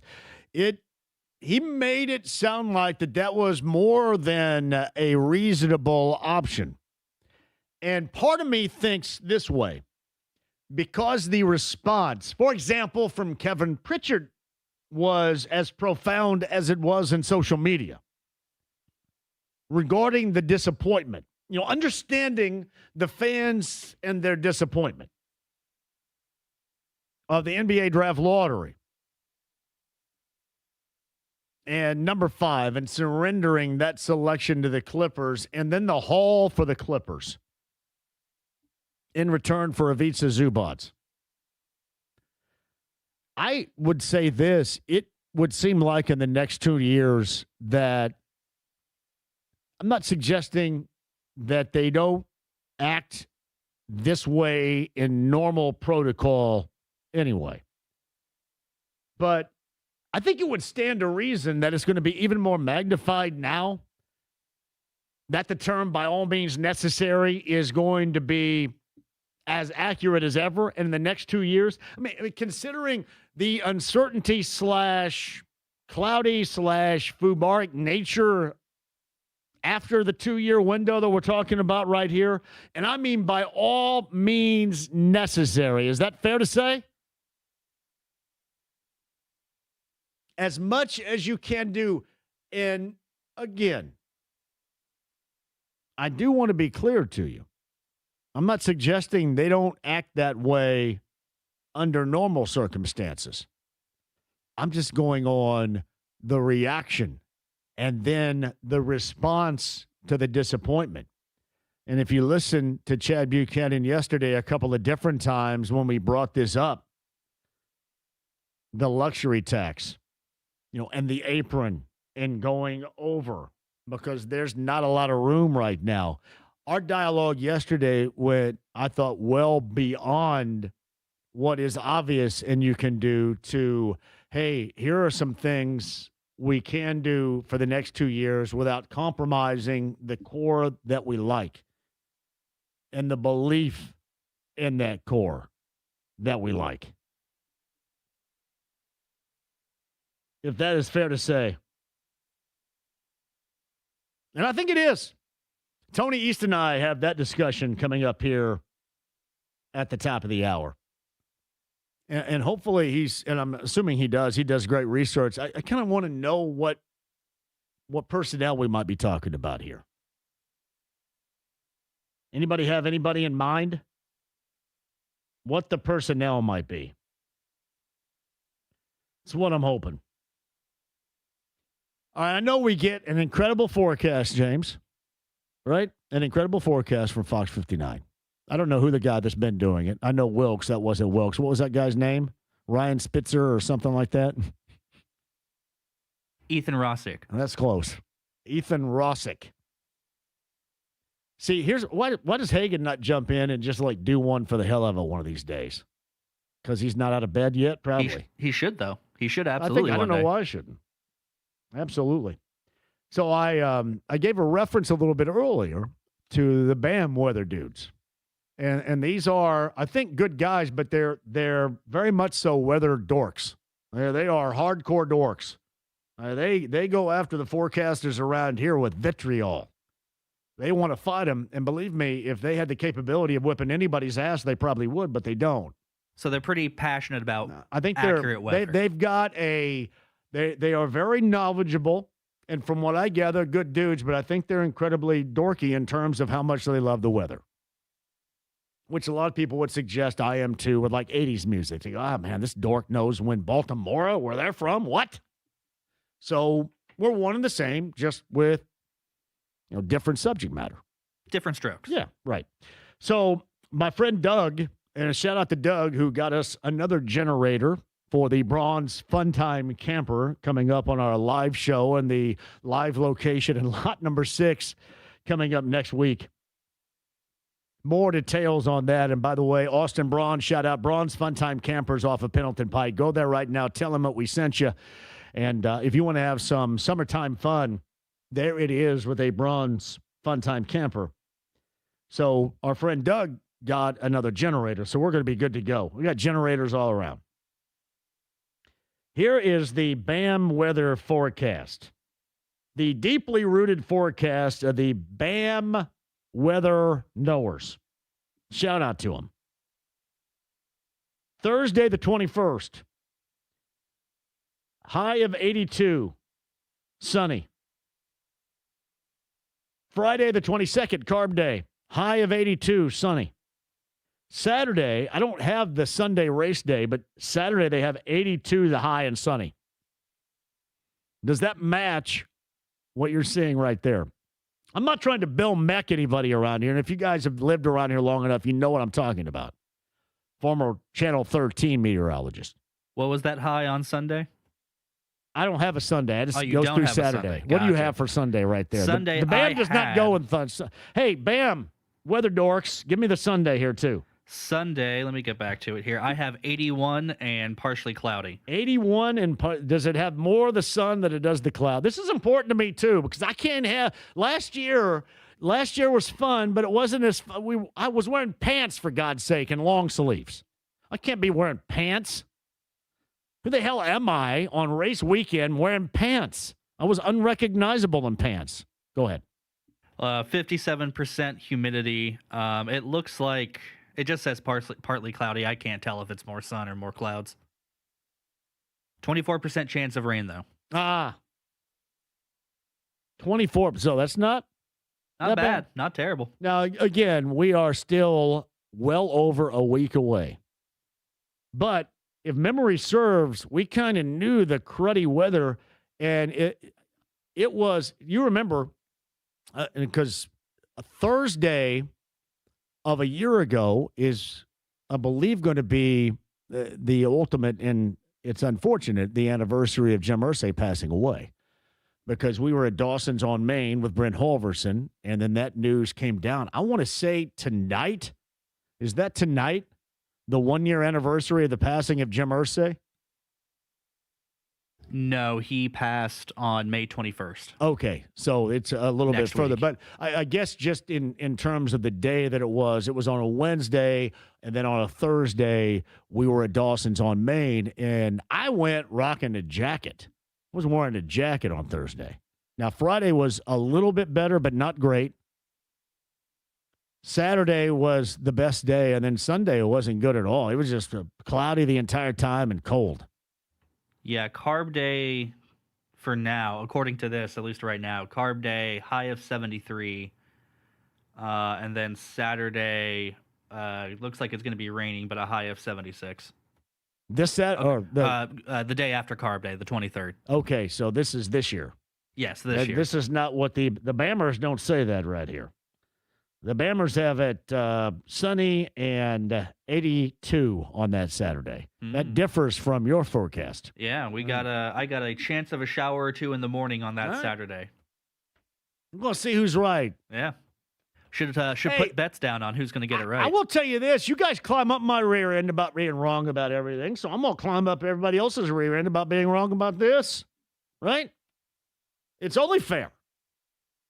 Hensley Legal Group Command Center. It happens higher Hensley. Tony East going to join us coming up at the top of the hour. If you missed Chad Buchanan, the Pacers general manager, on this show yesterday, hey, double back and check that out, especially if you're a Pacer fan.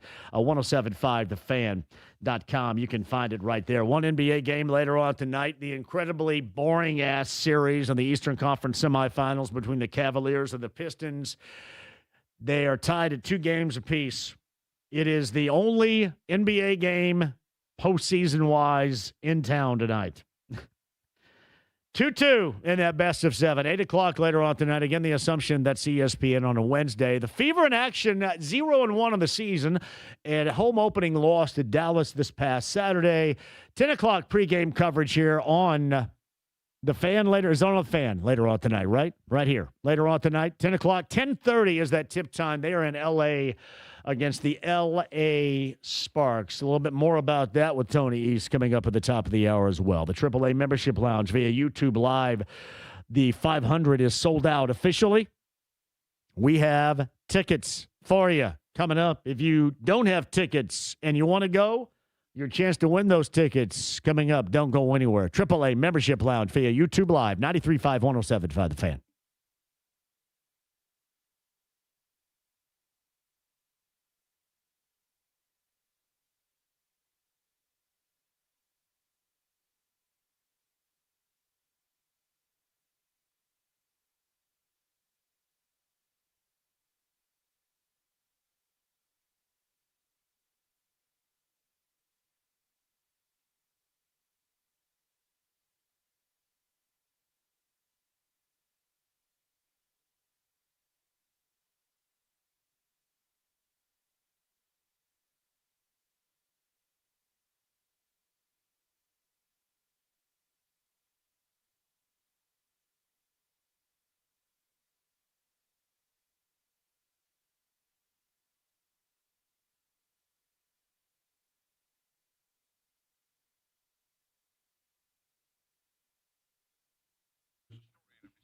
I've got a great idea for you. Turning your yard into a place that you love. Sundown Gardens in Westfield. New plants, trees, shrubs coming in daily, and you're going to find everything you need to create your dream outdoor living space. And celebrate spring at Sundown Gardens Spring Open House. That is Saturday.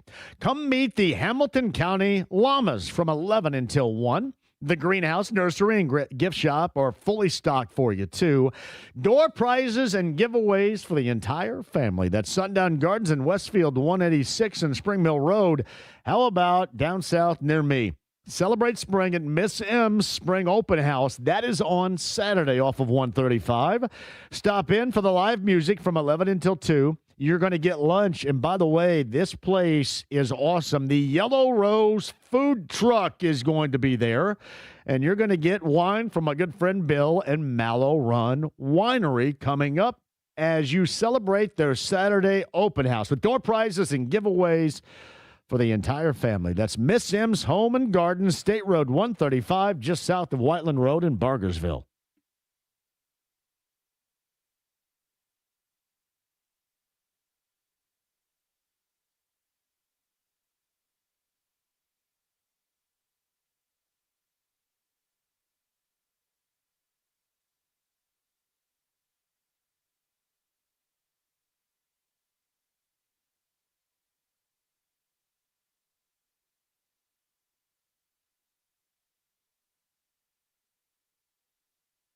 Hey, John here for the absolute best in realty. You guys ready to write this number down? Even if you're not doing anything, you're not moving out of your place, moving from your property, but sometime you more than likely will, and you will want to go with the best. So keep this number handy, 317-755-4232. That's 317-755-4232. MarkDietel.com, MarkDietel.com today. But if you are making a move, if you have kids going off to college, if you have kids graduating from college and moving someplace else to get started on their career, you are officially empty nesting it.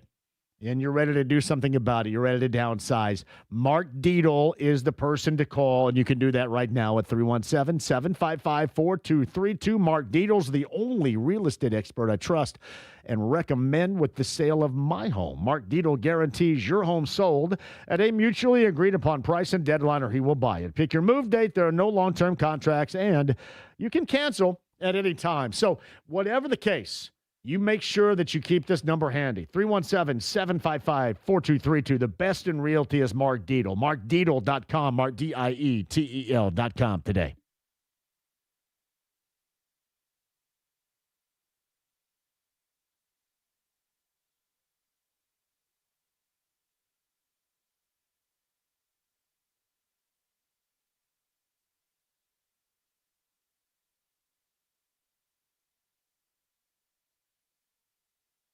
The Ride with JMV. If anybody needed a victory, get the off the racetrack! You stupid son of a I think we have to start again. 93.5 and 107.5. The Fan. We love and miss you, R. Miller. There is no question. Carb Day 2026. You may be doing this with Counting Crows. Hanging around. Counting Crows are going to be the headliners. Switchfoot is going to be a part of the occasion as well. Just a little bit over a week away from Carb Day 2026. Get your passes right now. IMS.com for the most incredible Friday. Whereas we have documented, the weather as of right now is looking good. The Counting Crows, by the way, am I wrong? The Counting Crows of the 1990s were one of the more popular bands of that decade. 1993 is, I think, when they hit it big. Mr. Jones was one of the more impactful, more popular songs. And I think that's why a lot of people say, oh, well, the Counting Crows, because Mr. Jones probably did wear you out a little bit. Mr. Jones, Rain King, Hanging Around. Round Here. They do the Long December, too. Switchfoot of the 2000s, but you are going to have one hell of a time. Carb Day passes right now available at IMS.com for you. Should be fun. As I mentioned, too, the Indy 500 is officially sold out, but you are in luck. You are of good fortune because we have tickets for you for the 110th running of the greatest spectacle in racing. And we'll give those tickets, give you a chance at those tickets coming up a little bit later on. So sit tight on that. One hell of a time at JMV. Getting back to your commentary with Kevin Bowen a little bit earlier. Excuse me. I think it was James Boyd that drank your protein shake after you whipped his ass in basketball. There's zero way that James Boyd is going to drink that. None. James Boyd is a non-drinker. So do you think I could get him to have some drinks sooner rather than later? If you keep up with it, I'm sure you can Pretty eventually bad break him influence. down. He doesn't drink at all? Nothing. And I am a social drinking phenomenon. No doubt about that. Never underestimate the power of peer pressure. And I think everybody knows this. I put on tremendous amounts of peer pressure. I can confirm. I'm the proverbial headlock in terms of peer pressure. I will get you in. What the Iron Sheik had, the camel clutch. Oh, yeah. That's my finishing move of peer pressure, the camel clutch. Drink it. Good wrestler reference right there. Yeah. RC says as much as, I'm sorry, that's the wrong read right there, RC, my bad. Mark took it for threatening the W flag. I do hate the W flag. Hate it. Not as much as I hate the Go Cubs Go song, which is about as bad as anything ever created. Seriously, if you've ever watched Boogie Nights and feel the heat, feel my heat, that song is, this. This is the worst song of all time. Why would you even, I wouldn't want this played if my team won. Turn this up really quick. This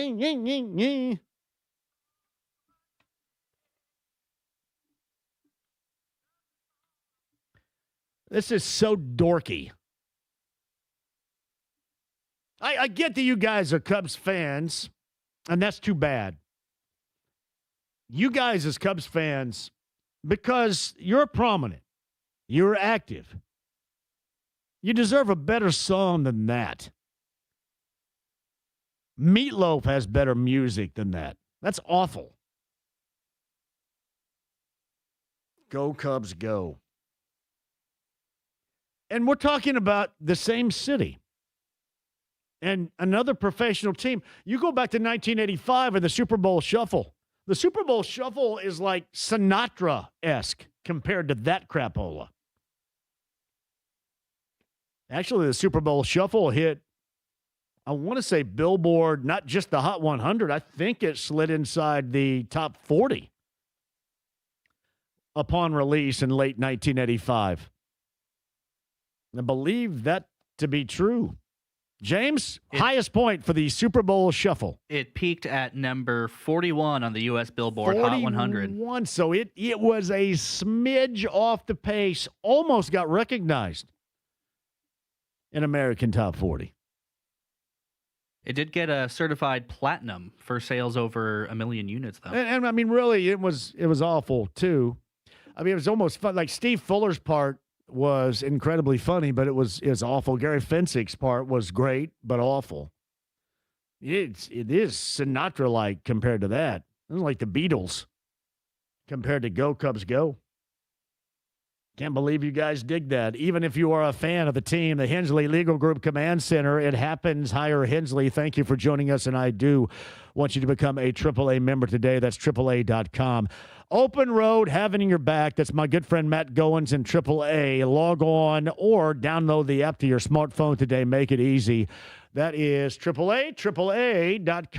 Solutions for the Pacers in this 2-year window. Tony East and I get into that. That's coming up next, and 500 tickets as well. Stand by. 93.5, 107.5 The Fan.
The Ride with JMV. Get him a body bag!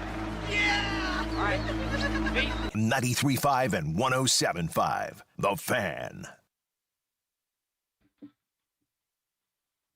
Hour number 3 with 500 tickets for the sold-out 110. A little bit later on, you guys stand by for that. O'Reilly's in Speedway on Friday. Good friends with Zinc, and we've got New Holland Brewing that is going to be a part of it. James and I think, went over their lineup of beers, which is pretty spectacular. And evidently, we are going to be a part of that coming up on Friday. Tangerine Space Machine is one of them right there. A hazy IPA with tangerine. Some spirits working too. This is all at O'Reilly's in Speedway on Fast Friday. Oh, by the way, I've got a new one added coming up before a Fever game next Wednesday at Pivot Balcony Bar. I shall explain that to you, give you more details. Speaking of the Fever later on tonight, pregame 10 o'clock right here, 10:30. The LA Sparks, as the Fever look for win number 1 of the season, 0-1 after losing their opener at home on Saturday afternoon to Dallas. LA and the Fever coming up later on tonight. Again, your coverage at 10 p.m. here on 93.5 and 107.5. The Fan. As I mentioned a little bit earlier, 500 sold out. We do have tickets for you. The Colts in week number 4, Tottenham, they're going to London to take on the Commanders. That is a Commanders home game. Tomorrow, the full schedules of the NFL teams will be unleashed, and we'll find out if they have a bye week in week 5 or if they go back-to-back in games after going to London, as they did after the London game. Remember, playing Chicago going back to 2016. Kevin Bowen a little bit earlier. Chad Buchanan on the show yesterday. The Pacers general manager, Bobby Marks from ESPN, is going to join us coming up on tomorrow's show. But on the Andy Moore Automotive Group hotline, he is a familiar voice. He is a friend of the show. He does an incredible job of covering the Pacers and logically does a lot of stuff and knows a lot of stuff that I have no idea about financially and rules and contracts. And as I like to reference the famous Larry Bird line of the past, stuff I get. Tony East joins us for sports and more right now, the Andy Moore Automotive Group hotline. Hello, Tony. How are you? This is new. I've never talked to you like this before. I hope you can hear me well. Do you like it? I hear you great. Yeah, have you ever heard the Larry Bird line of the past when he was a very young player coming out of Indiana State? When asked, and I don't know where this sound is. It needs to be someplace because it's glorious. And he was asked, what do you like about basketball? And his quote was, I like shooting, passing, and dribbling and stuff like that, which is awesome. That's a very Larry Bird way of putting it. Stuff like that's like one word from Southern Indiana that is making up 3. Stuff like that is stuff like that. One word. Yeah, but it was glorious though at the time. So you were a part of this lottery event in Chicago this past Sunday. How much tension did you feel after the level of disappointment? We know what the level of disappointment has been with the Pacer fan base around here, certainly since that point at 3 o'clock in the afternoon on Sunday on Mother's Day. What was the level that you gauge from both Kevin Pritchard and Chad Buchanan being live there on the scene? Yeah, the tension was kind of self-made too by the event because it's on TV, so nobody's talking in the room, like everybody's quiet. Well, Mark Tatum does the reveal, and this like dramatic music is playing in the background, but they do the top 4 as like a post-commercial segment. So the last thing that happens before they cut the music and everybody can kind of like talk amongst themselves for a second is that pick. They reveal the Clipper card, and you can see Kevin, fiddle a little bit in his seat, but he was mostly stoic, and Chad doesn't move a muscle for like 10 minutes, and TJ comes off the stage. But, the 2 biggest points of like intrigue for everybody there were the Thunder, if they were going to jump up, and they did not, and who was going to keep that pick. And so everybody, as soon as it got to 6, was a little more, leaning forward and interested, and only one team had jumped up by that point. So it could have gone any way. And as soon as that Clipper card came up, you could feel like a deep breath of the room, and they could finally talk about it right after, which only kind of added to the tensity of the moment. Yeah, it's interesting, too. I heard from so many people that got really excited when they saw that Clipper card because they thought, oh, great, now the Pacers, they're going to get in the top. Oh, darn. You know what I mean? It just kind of, and I felt when people explained that, Tony, to me, I said, yeah, I kind of get that because I could understand that feeling that many had. Well, that's why I tried to post before the event that a Clippers card meant the Pacers lost their pick because that's how they've done it for years. Years ago, a lot of Bulls fans got confused when they showed a Magic card when it looked like the Bulls jumped up, but that was really just that pick conveying. It's really confusing with these protected picks at times what the situation is, and so I do think a lot of Pacers fans are like, "Oh, cool! I didn't see a Pacers card yet. That means they kept it." When it was the complete opposite. It meant that they did not keep it, and they had to escort TJ like off the stage, and he's sitting off the side with like Con Knipple, who had no chance of keeping the pick. It was just kind of a very strange scene. And like TJ, I talked to him after. He felt really bad. Like he felt like he let down the franchise, even though he had nothing to do with the trade or the results of the drawing. It was just a very kind of tense, dramatic couple of minutes in a way that it was completely out of their hands. So, Tony East joins us, kind enough to join us on the Andy Moore Automotive Group hotline. Before we get into the solutions and some of what Chad Buchanan told me yesterday, I kind of want to bounce off of you as far as, what is going to be the short term, but the longer term ramifications, obviously they were going for it all. They wanted to live elite level in the moment for the next 2 years and then kind of bridge the gap with a top lottery selection for the years after that. How are those future years, year 3 and beyond, compromised with what took place on Sunday? You mean in terms of their draft picks? Just in terms of how this team can look and their flexibility and just the future in general compared to, I guess, Tony, what they were hoping for and what they were trying to get out of this.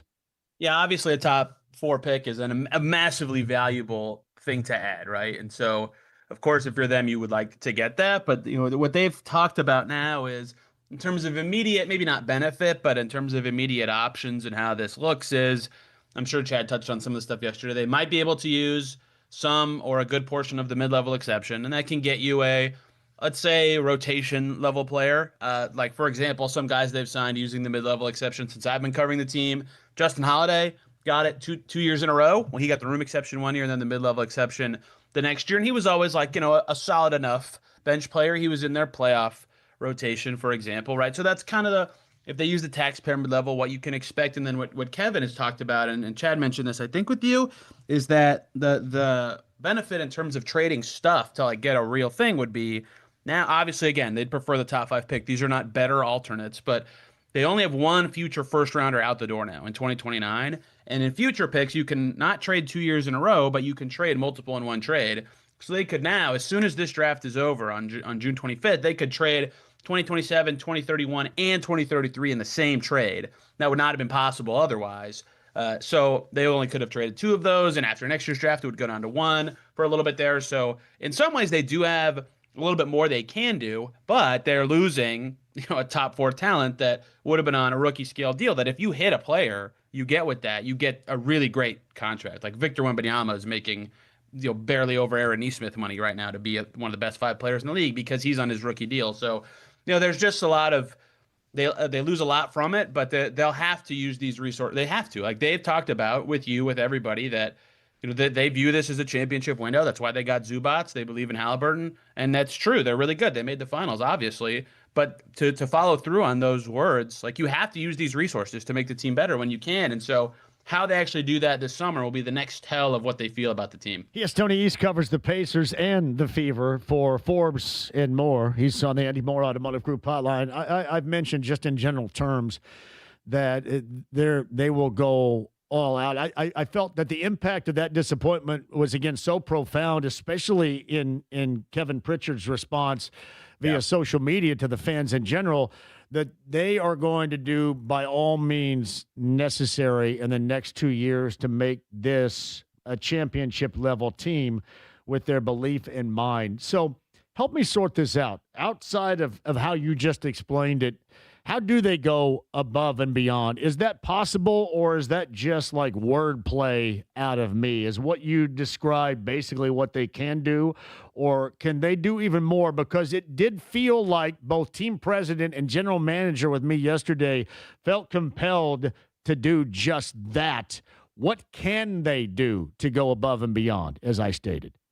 Yeah, they have some, like, as the NBA is with the new CBA, there are financial barriers around them. And one is the tax, which fans all know that you can exceed that and pay more for your team. It just becomes more expensive to do so. But there is an actual restrictive barrier within 10 million of their total team salary right now, and that's the first apron. And so if they want to use that bigger mid-level to bring in a player, they would be hard capped at that number. So there's only about 10 million they could actually use to add one guy right now, and there's some things they could do to up that number a little bit without changing their team very much, but they probably can't use the full non-taxpayer mid-level exception. And I don't want to get too nerdy on this, but like they would be hard capped and they'd have some restrictions in terms of actual transactions they can make in terms of aggregating salaries and things like that. That makes me believe if they're going to add this summer, they would use a smaller version of the mid-level exception called the taxpayer mid-level, and they could do that now. They could do that without trading away anybody. They could do that without doing anything different to their team and get someone who might impact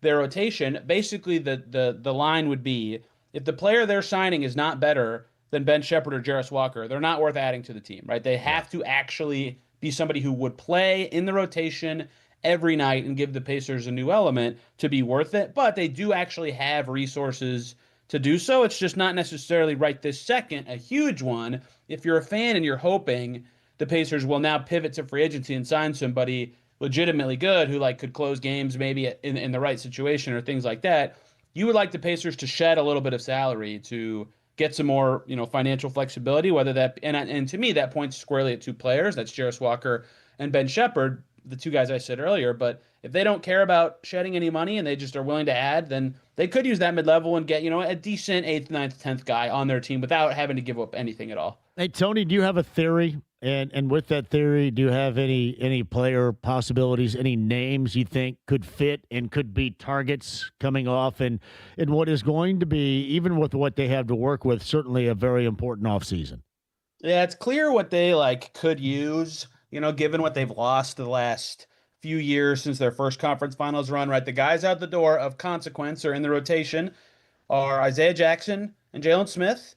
And, Chad talked to you about backup center on this program when you kind of asked him about team needs, right? So Kevin Pritchard at the lottery talked about Huff and Potter kind of competing for that backup 5 spots. Maybe they don't need to add somebody there, but they've lost players along the way. So maybe they would look at the center spot. I don't think they would use significant resources on any upgrades there. But what they could certainly use to upgrade is kind of that backup 2-3 area. Maybe you don't love the first part I'm going to say here, but since their conference finals run, they traded away Buddy Hield, Doug McDermott walked away, and then, of course, they traded away Ben Mathurin this season. And so that second unit is really lacking some kind of toward-the-rim ball-handling pop, right? They have T.J. McConnell, but you can only put so much on him, and they'll stagger with Nembhard when they can. But they probably could use one more wing who in some ways helps the team either create shots by being the player who creates them himself or can shoot it well enough that other players will have more space to do so. So, some guys I've thought about, like Gary Trent, who had cement hands against the Pacers, but his shooting would be pretty helpful for them. Landry Shamet, same thing. He lit them up with the Knicks across the last couple of years. A very popular name for fans has been Chris Middleton, another guy who lit the Pacers. A lot of these guys have lit the Pacers up in the playoffs, ironically, across the last couple of years. Those are the ones that jump out as potentially doing what they need and have hit, pretty high ceilings the last couple of years. Trendon Watford has some of that size, ball handling combination. And then obviously there are trade targets that could make sense, but that's kind of the type of player that I think they would like to add. And the more wing size or wing skill that they have, the better. I have a couple more I could get to if you want more, but that's kind of just I think it's more fun to play around with names, even if it doesn't happen, than there is you're just saying that type of player. So go ahead. I'm not a huge baseless speculation type of person. Well, but, you've come to the wrong place. A lot of fans have talked about Anthony Simons. I think he's probably a little too expensive, but he would be a great fit as kind of a bench shot creator. You wonder with some of these Thunder players that OKC's going to have to move some money around at some point to fit in. bigger salaries for Chet Holmgren and Jalen Williams. So Isaiah Joe could be available. He's a great shooter. Aaron Wiggins, kind of same deal.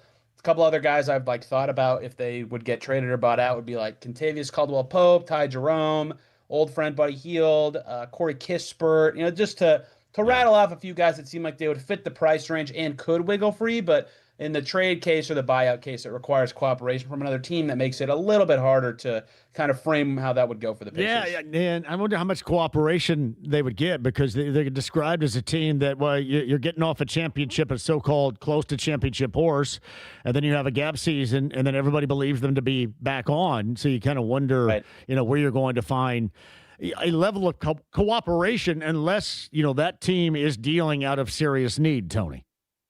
Yes, I think that's true. And, and so I always hear that argument, and I think it is true. Like, you probably put a premium on the price for that kind of team, like almost, for example, with the Zubac trade. But in a lot of cases, there will be a team that just says, you know what, we got to do what's best for ourselves and cooperate in good faith. Like, remember when the Warriors had to get Kevin Durant, they had to trade away Andrew Bogut's salary to do it. And everybody thought it'd be funny if nobody helped them do that. And then the Mavs just took Andrew Bogut for free, and that was that. There's always somebody willing to help. Because the Mavs got Andrew Bogut, like it made them better, right? And so there's always somebody willing to help in the right situations. Oh yeah, there is that for sure. Are you confident that they go from what we witnessed this time last year through middle of June to a gap season to getting right back on, especially when you look at the overall landscape, for example, of the Eastern Conference? Do you buy what their belief is regarding this core group and this team going into next year?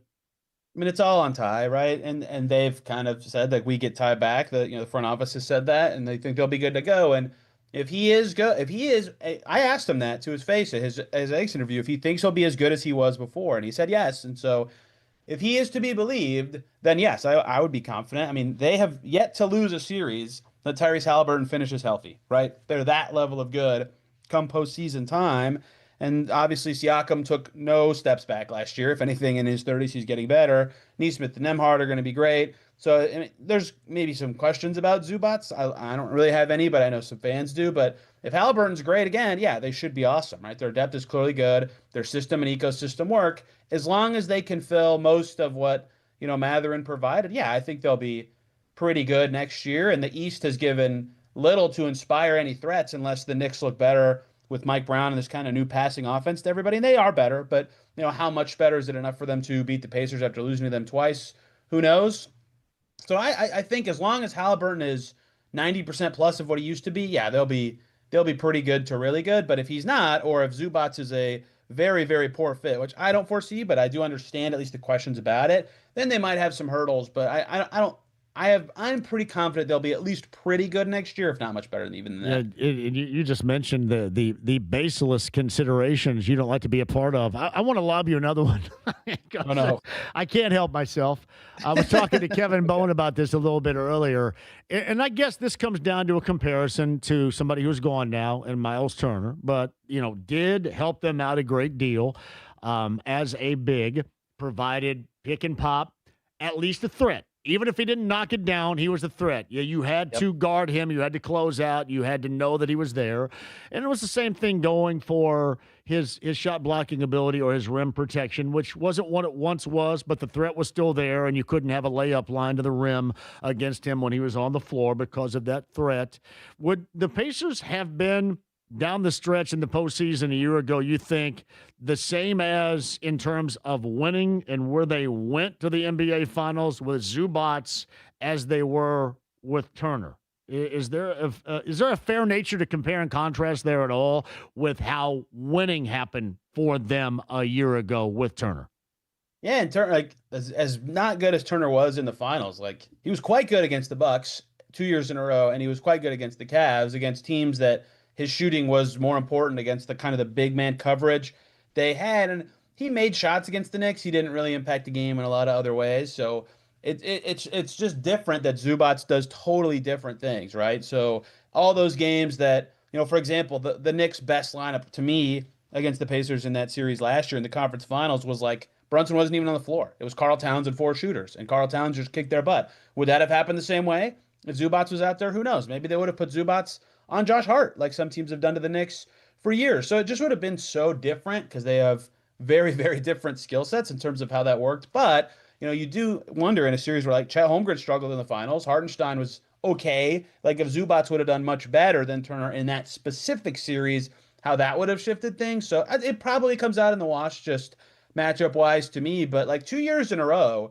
the Pacers beat the Bucks because the Bucks just could not guard the Siakam Turner front court, like at all. And they were switching who was guarding who and how they were doing it. And it didn't work. It just did not help them. And those two guys were eating over and over again. And the Cavs had a ton of trouble with the front court spacing. Even Thomas Bryant had big games in that series for the same reason. So Zubats would have been certainly different with his. I mean, it's not that he doesn't make threes; he doesn't even take them. But I think in the finals he would have been maybe more helpful, and perhaps the conference finals. So it maybe comes out in the wash, but that is purely speculative because of just how those series went. Well, I've said all along that I think the second chance offensive glass opportunities and the kickouts for step-in threes that have been non-existent for this team for years, if not decades, but certainly for years, that is going to become more prevalent because of the Zubats presence. Tony East with us. Before I let you go, I want to talk about game number one, that loss for the Fever, and the whole Caitlin Clark back adjustment thing. Normally, when you talk about athletes that are high quality, high tier, upper tier,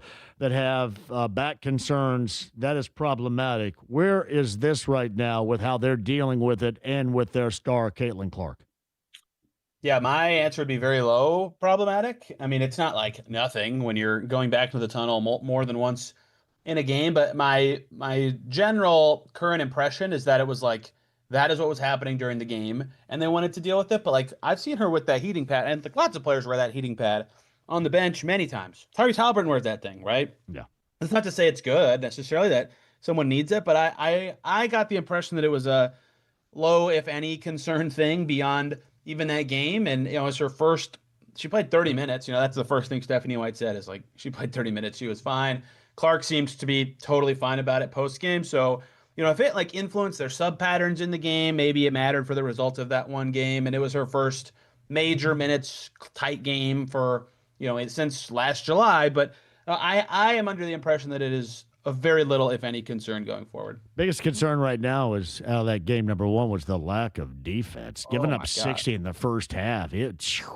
That was, you can have rust, but my goodness, recognition should not come with rust. They didn't have recognition. That was problematic. So. Did you know this? I put this in my postgame story. Last year, they were undefeated if they scored 92 or more points. Yeah. They scored 104 and lost. Their defense was horrible. I mean, it was shocking. And I guess I get it a little bit, but Stephanie White all preseason and camp was preaching defense, and they were missing Mo Billings, who maybe will help a little bit there, but and Lexi Hall was limited minutes, but like they were, like you're saying, like recognition lost. Was it shooters lost. Yes, it was tough. Yes, it looked like they just hadn't really thought about that in a long time up until game number one. Tony's going to have you covered on that, I'm sure, coming up later on tonight as well. Again, pregame coverage 10 o'clock, 10:30. L.A. and the Fever out on the West Coast tonight. That tip time at 10:30. That is Tony East. You can find him at Forbes Sports, and we will certainly prop up anything he does because he is outstanding in covering the Pacers and the Fever. And he's on the Andy Moore Automotive Group hotline. Tony, I appreciate you, man. Thank you for sifting through it because there's going to be more to get to as we get into the summertime. I appreciate you.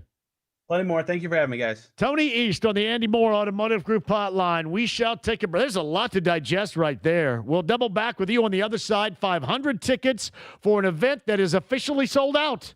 That and more coming up. Don't go anywhere. We've got a weather update for you, courtesy of our friends at Fox 59.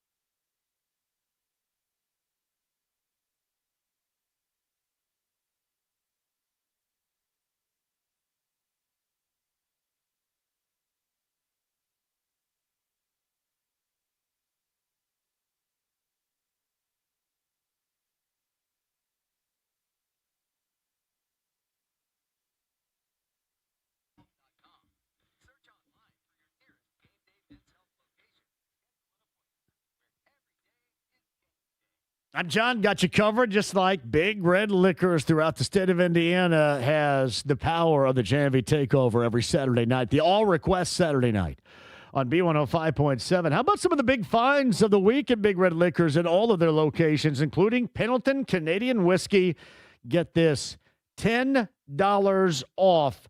That's the kind of bottle you grab for the entire weekend. Smooth, easy drinking, and incredibly strong value. The quick hitters out there, Corona and Modelo, 12 packs, including the low-calorie Modelo Oro, just $19.99. Bud, Miller Lite, Coors Light, 18 packs.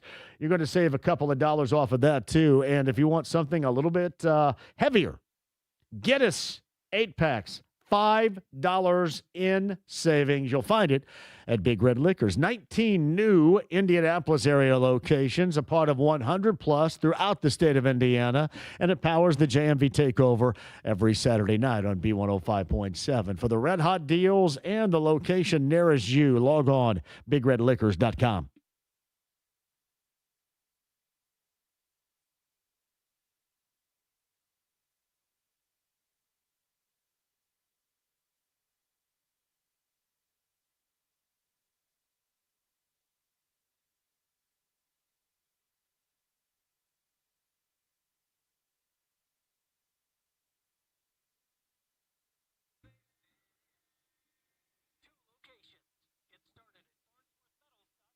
Hello, it's John here for the District Tap. You got two locations in the versatility for an afternoon or an evening out that you're absolutely looking for. Whether it's you and a date, you and the fellas, you and the family, just you.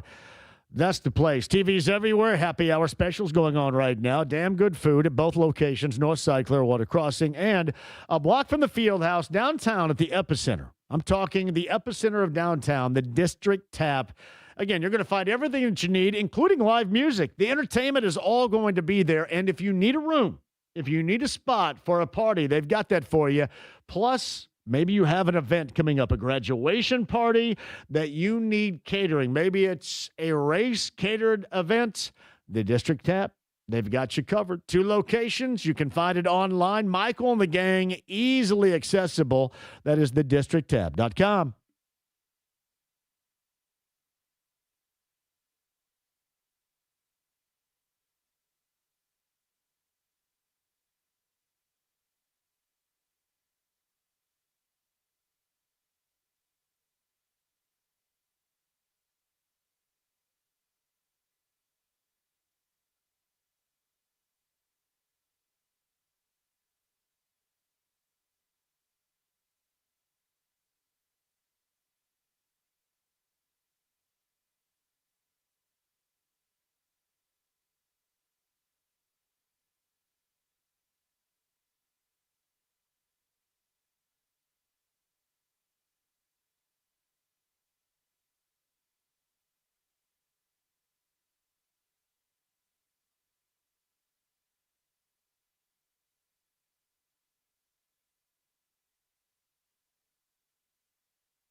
The Ride with JMV. Look up idiot in the dictionary. You know what you'll find? Picture me? No. The definition of the word idiot, which you f***ing are. 93.5 and 107.5. The Fan. Really good. Tony East, podcast 107.5thefan.com. Active on the text line right now. Who wants to go to the sold-out 110, the 110th running of the Indy 500? Number 30 on the text line at 317-239-1070. This is going to be the only way you're going to go. Sold out, officially announced today. I've got your tickets. Number 30 is going to go. 500 tickets for you right now. Number 30 at 317-239-1070. The Hensley Legal Group Command Center. That is our location. It happens higher Hensley. Daly, Malukas, Pillow, Dixon, McLaughlin, Newgarden, Ferrucci, Kirkwood, Armstrong, Rosenquist. The top 10 right now. In practice number 2, Connor Daly, a 2:28, just a little bit, a smidge over 2:28 is the fastest speed of the day. David Malukas at 2:27.139 so far in practice with under 26 minutes. Check that, 27 minutes remaining in practice number 2 as they're going through happy hour. Out at IMS. I saw this from Brandon Reeve. He said, JMV, NFL schedule breaker for you, per me. This is per Brandon Reeve. You ready? He says the Dolphins at the Colts November the 15th. He just got confirmation. So the newsbreaker, Brandon Reeve, is breaking news. Brandon is a really good dude, by the way. I believe he and what's his nuts do Crossroads Sports together. So, I mean, gonna love the fact Jonathan Birdsong. I'm sorry, I couldn't think of what's his nuts name for a minute, but he says November the 15th, Dolphins and the Colts. Per him, you guys are lighting up the text line, which is exactly what we want to see. Appreciate that. Now, we learned a little bit earlier today that the leakage yesterday was, in fact, true. And that leakage was the Colts in week number 4 are going to be playing in London. That is a home game for the Washington Commanders. And they're going to match up against the Colts. Tomorrow, all these schedules are going to be unleashed for real. But 9, I believe, in all international affairs, which begins with the Niners and the Rams in week number 1. That is in Melbourne, Australia. Why? You've got me. Week 3 has the Ravens and the Cowboys in Rio. Week 4, of course, as I mentioned, the Colts and the Commanders in London.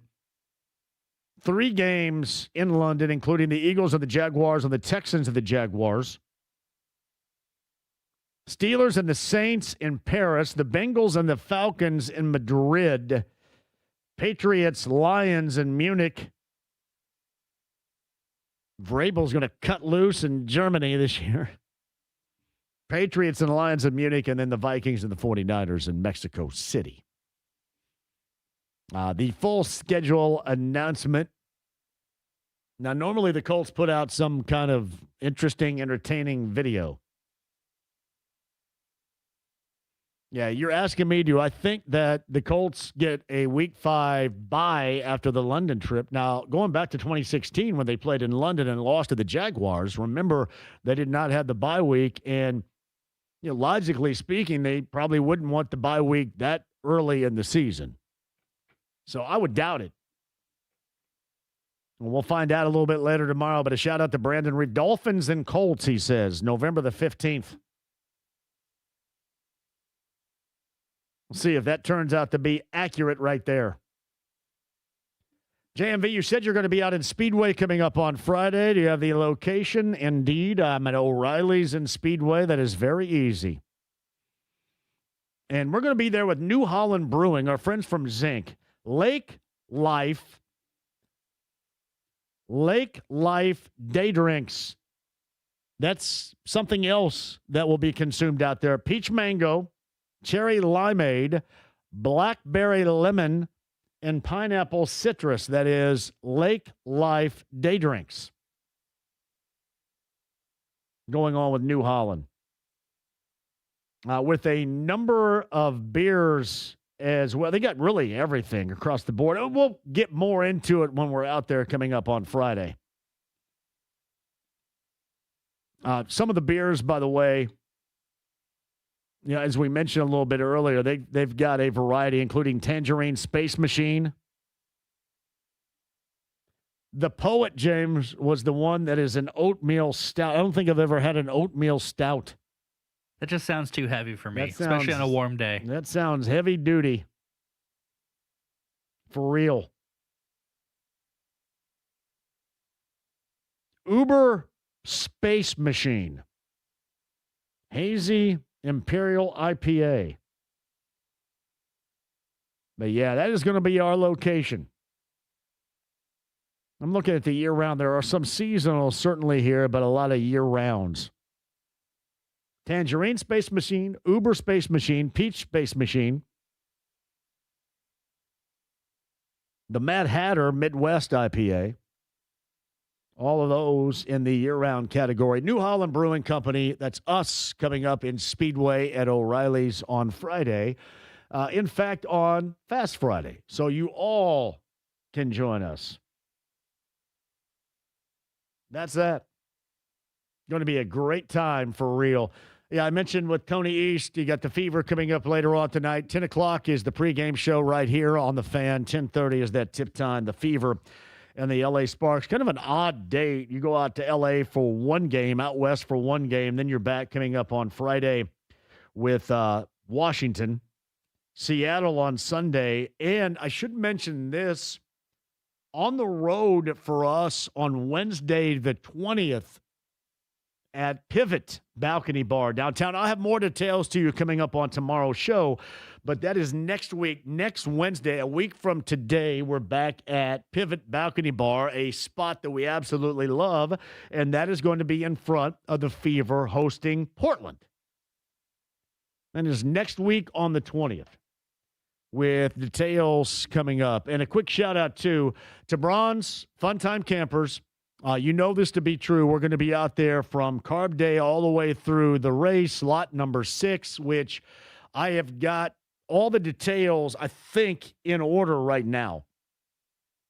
And it is open to the public. From what it was explained to me, is lot 6 is a parking lot. It's not a camping lot. And we're going to be out there, and it's wide-ass open for everybody. A year ago, if you remember, the Coke lot, you had to have a wristband. And it was tough to get everybody down there. Plus, it was pretty far away from off the beaten path, if you will, from the track. It was great to have the people there. But this year, we're going to be in lot number 6, where it is open to the public. So it is entirely accessible for everybody.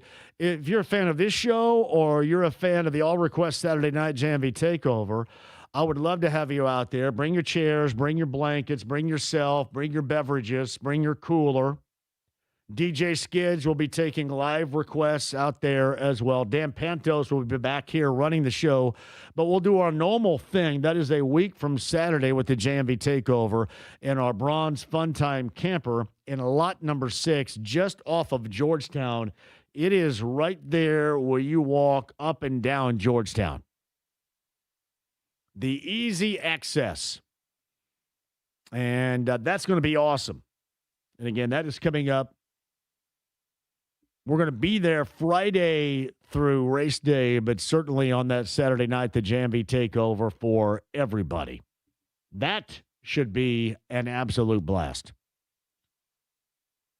And we'll add some other things, too, of enjoyment for you leading up to it, too. And in case you didn't know this, Carb Day is going to be spread out a little bit. We're going to be in Pagoda Plaza. We're all going to be there together. But we're going to do a simulcast with myself and Hammer and Nigel here on 93.5 and 107.5 The Fan and 93 WIBC from 10 until noon. That is coming up on Carb Day. And then I'm going to take a break. Query and Company will be there until 3, and I come back on in Pagoda Plaza for this show again. What the normal party is going to be on Carb Day coming up at 3 o'clock on Carb Day afternoon. Counting Crows and Switchfoot and what is going to be just a fantastic day. So consider yourself updated in all that we got going on in the weeks to come. The party will be happening, but the JMV Takeover, lot number 6, where you can join us live. Bring your stuff and hang out, and a shout-out to my friend Doug Wiggin, who purchased another generator, so we are going to be all good. Generators from here, another generator for us, and out there the entirety of the weekend at lot number 6 in our bronze Fun Time camper. All right, the Hensley Legal Group Command Center. It happens. Hire Hensley, the AAA Membership Lounge. Via YouTube Live, the nuts and the bolts of the day, including Kevin Bowen and Tony East of the podcast at 1075thefan.com. One NBA playoff game later on tonight. We'll get to that.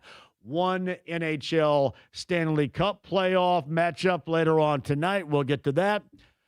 We got the Fever coming up on the Fan later on this evening as well. Bobby Marks of ESPN will join us coming up tomorrow. Mike Chappell also on the show tomorrow, and the official schedule unveiling across the NFL landscape, including the Colts. That also coming up tomorrow. Don't go anywhere. We'll close out the show coming up next. 93.5, 107.5 The Fan.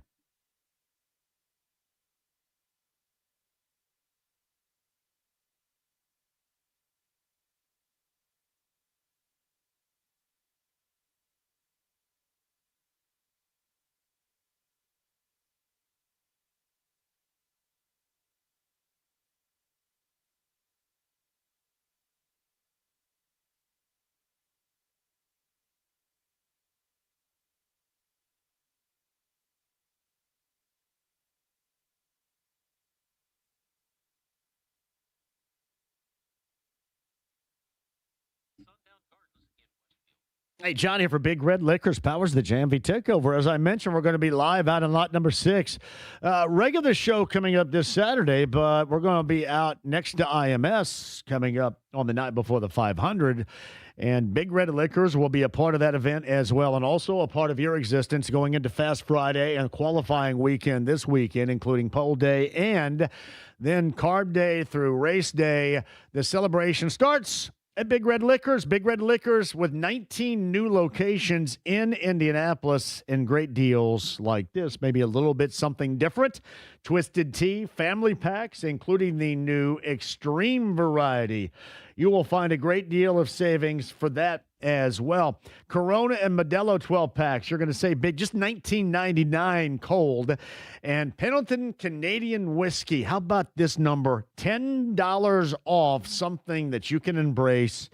Really, this weekend, any weekend, you're going to find it at Big Red Liquors, 100-plus locations, state of Indiana. The Red Hot deals and the speakeasies, which will involve even more savings for you. 19 new in Indianapolis, and it powers the JMV Takeover every Saturday night on B105.7. For that location nearest you, that's BigRedLiquors.com.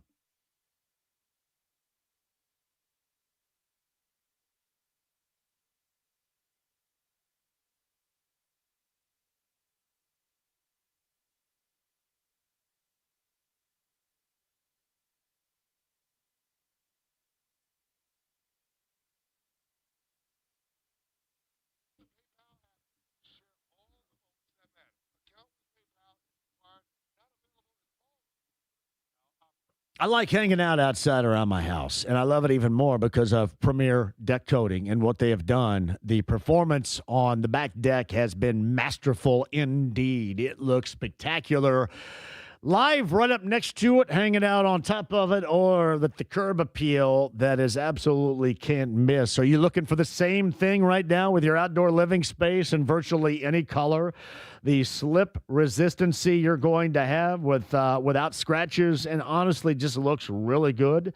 Get that free quote today from my friend Ron, 317-696-4071. That is Premier Deck Coating. Great for decks, pergolas, fences. How about outdoor buildings? I put it on the really the trim of my brick house. I'm not going to go Commodores on you, but the trim on my brick house looks fantastic because of Premier Deck Coating. That's something I did myself with them right there at 317-696-4071. That's the originality that they offer. Just your home and your property will look better with Premier Deck Coating. So get that free quote today. Call Ron at 317-696-4071. Check them out online. All the details, premierdeckcoating.com.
The Ride with JMV. I don't know what the hell's in there. It's weird and pissed off, whatever it is. 93.5 and 107.5. The Fan. Pivotal Game 5. Cavaliers and Pistons in what has been a crapwater series that's incredibly boring so far. I'm trying to sell that to you later on tonight. Eastern Conference semifinals. On this date, a year ago, the Pacers cashed in against the Cavaliers and moved on to the NBA Eastern Conference Finals, dismissing the Cavaliers. You remember that to be true. Eastern Conference Game 5, 4-1. And that decisive game, 114-105 over the Cavaliers. It was glorious. Indeed it was. Just part of what was one of the more memorable times to be a sports fan in and around Indy. Pacer fan or whatever. It was incredible. A year ago today. 239-1070 is the number. Ashley is going to jump on this show. Hello, Ashley. How are you? I'm good. How are you doing? Great, Ashley. Go ahead. So I was hoping that since I've lived in Indiana my whole life and I've never been to the race or even near the racetrack, that I was going to win those tickets in caller 30. Oh, no. Well, we did text line, too. We didn't even do that. So you don't have tickets right now, correct? Oh, no. Now, where are you from? From Monrovia. I grew up in Monrovia. I love Monrovia. Do you know Neil Watson? Do you know Doug Cook? You know those names from Monrovia? Oh, yeah. Be sure. You still live there right now? Oh, no, I live in Beech Grove. Okay. Well, if you ever go back to Monrovia, make sure you let everybody know how I lit their ass up in a varsity basketball game back in the day, okay, Ashley? Okay, I will. I loved the McCracken Gymnasium back in the day. I had some good times there. Well, I tell you what. I played a lot of basketball there, so yeah. Here's what I want you to do, Ashley. I want you to keep in touch because we're going to be the only chance of opportunities to win tickets. We want to get you out there, and we want to have you and your friends join us the night before the 500 as well in lot number 6 for the JMV takeover. So we're going to try like hell for you, okay? Right on, man. Have a good night. That's Ashley from Monrovia. Yes. I actually went to Monrovia. This is a little bit more of a year ago in February. Played a little pickup basketball very early in the morning out there. Mark James, the voice of the greatest spectacle in racing, had a class that we went out there and watched some things, and they were kind enough out there to put together a morning group and played some hoop. It was awesome. I love Monrovia. Always have. Now, those two guys I mentioned, Neil Watson and Doug Cook, great dudes. Great dudes, even in lighting them up. Great dudes. Jersey J is at 239-1070. Hello, Jay. JMV, my man, what's happening? What's going on in your world, Jersey J? Jersey. Robbie Tabor sends his love. We miss him, godly. We do. There's no question about that. I think about him every time we get close to the Kentucky Derby. Full disclosure. Amen, brother. Yeah. I wish I could share a bourbon with you and him right about now. Yep. I love to see you Carb Day. I love to see you out at Thirsty Thursdays all around town. I try to, you name it, from Joe's Grill to O'Reilly's to all your places you go. Didn't make it to the Coca Lot last year, but I want to make it to Lot 6 and see you this year. And we'll be easy to find in our Bronze Fun Time camper. I guarantee you that. We'll be easy to find and loud. They say that there's going to be no noise restriction, so with skids out there, it may get a little crazy. And I think that they're they're bringing security because they don't want to see me get my ass whipped, which is probably a good thing. Well, yeah, the only ass whipping you get probably down in Terre Haute. I don't need it. Those days have come and gone. Hopefully, I don't want to relive them. Yes. I would love to bring you an extra generator if you need one too. Oh man, that is awesome, pal. I appreciate that. We may need all the generators we can get. You know what? And it's it's race weekend, and we can never get enough generators. You got it. So hey, I don't know what you want to talk about. Racing, Pacers, Colts. I can talk anything, anytime, anywhere with you. Well, I tell you what, where are we right now, Jamie? You bring up a topic and we'll talk about. We got a couple of more minutes and then we got to bail here for the top of the hour. What do you got? Yes, sir. This Pacer fiasco kind of thing. I mean, I can see both sides of the coin. I was just telling a joke to a friend of mine about the Pacers going to trade Tyrese Halliburton, Pascal Siakam, and 5 fifth-round picks, number 1 picks to the Lakers for Bronny James. And he said, "I can see that." Somebody said that to you. Yeah. He actually brought that up. I said I could see and I will that happening. Hey, Jersey J, I will tell you this. In closing too, and thank you for the call. And we'll stay in touch regarding the generator and you hanging out with us. I found it interesting what Tony brought up, Tony East, a little bit earlier about some of these names. And I think what he gave us were the names and what he believed to be legitimate possibilities first with Gary Trent Jr., Landry Shamet. He brought up Chris Middleton. Chris Middleton was also brought up to me with guys he thought that could be realistic. And then he went into other names, which certainly were more exciting, that were of the more unrealistic means, like Anthony Simons, for example, right there. So he brought those up. I don't know if anybody is going to get overly excited about it.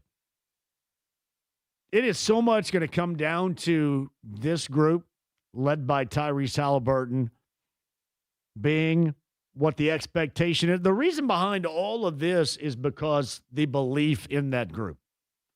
You know, the reason they compromised, gambled, took the risk, and then ended up crapping out on Sunday was because of the belief in this group. So, and Halliburton, the biggest of deals is him coming back in full, how long it takes him to come back in full. Because as I mentioned in that video that's been floating around on Sunday, that's my belief. My belief more than anything else is with him. And the reason why I believe it with him, not because he is a high volume, consistent scorer, anything like that, is because he makes everybody on a team better. You just don't see that. You don't see that right now,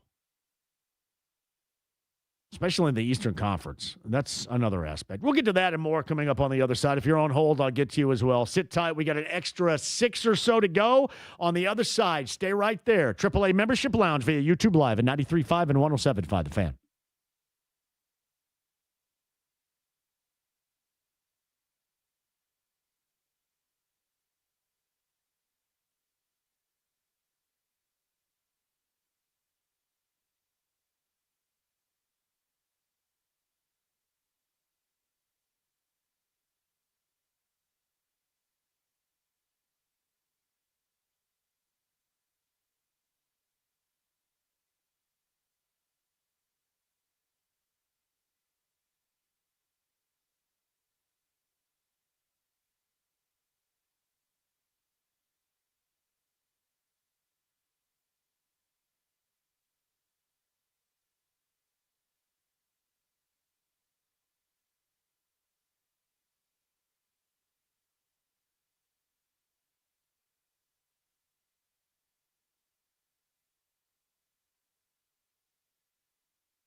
The Ride with JMV. But I'm a genetic freak, and I'm not normal. 93.5 and 107.5. The Fan. We got about 6 to 8 minutes.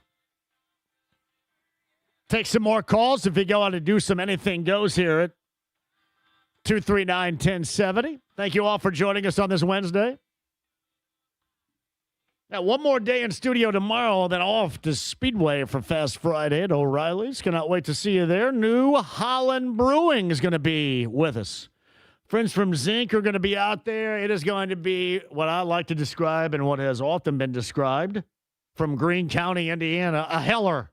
That's Heller, which also can pass for a hell of a time. A heller. JMV, we're going on a heller. Hey, John, let's go out there and get on this tractor. We're going on a heller. A heller indeed. Coming up on Friday. Now, you guys are asking a couple of questions here before I get to these final calls. This is a question, JMV, for the JMV takeover on that Saturday, a week from Saturday. Will it cost to park in Lot 6? I just want to be prepared when we come. I don't know. That's, I guess, one more step I have to take. I don't know about parking. This may be something you'll have to walk to and join us. And certainly you're welcome to bring chairs and a blanket and be staked out with us. I don't know about the parking. I don't even know about my parking yet, other than when the camper is going to be from Braun's Fun Time. But hopefully, I'll ask that question next. I'm often getting questions that I should ask and I have yet to ask, and that would be one of them. I was just told yesterday that it is everybody open to it. And it's going to be where everybody is walking by, where you can hang out. And it is going to be so packed, I guess, with a lot of people that they're going to send out some security. Now, I do think that they sent out security last year, too. Don't worry about it. We'll have a blast. Anyway, we'll have a blast. But I'll get you that info. I just don't know that protocol just yet, pal. Sorry about that. 239-1070 for some Anything Goes. And there he is. He is our Anything Goes good friend. It's Fulton. Hello, Fulton. Hello, John. How are you? Fulton, how are you doing on Anything Goes, buddy?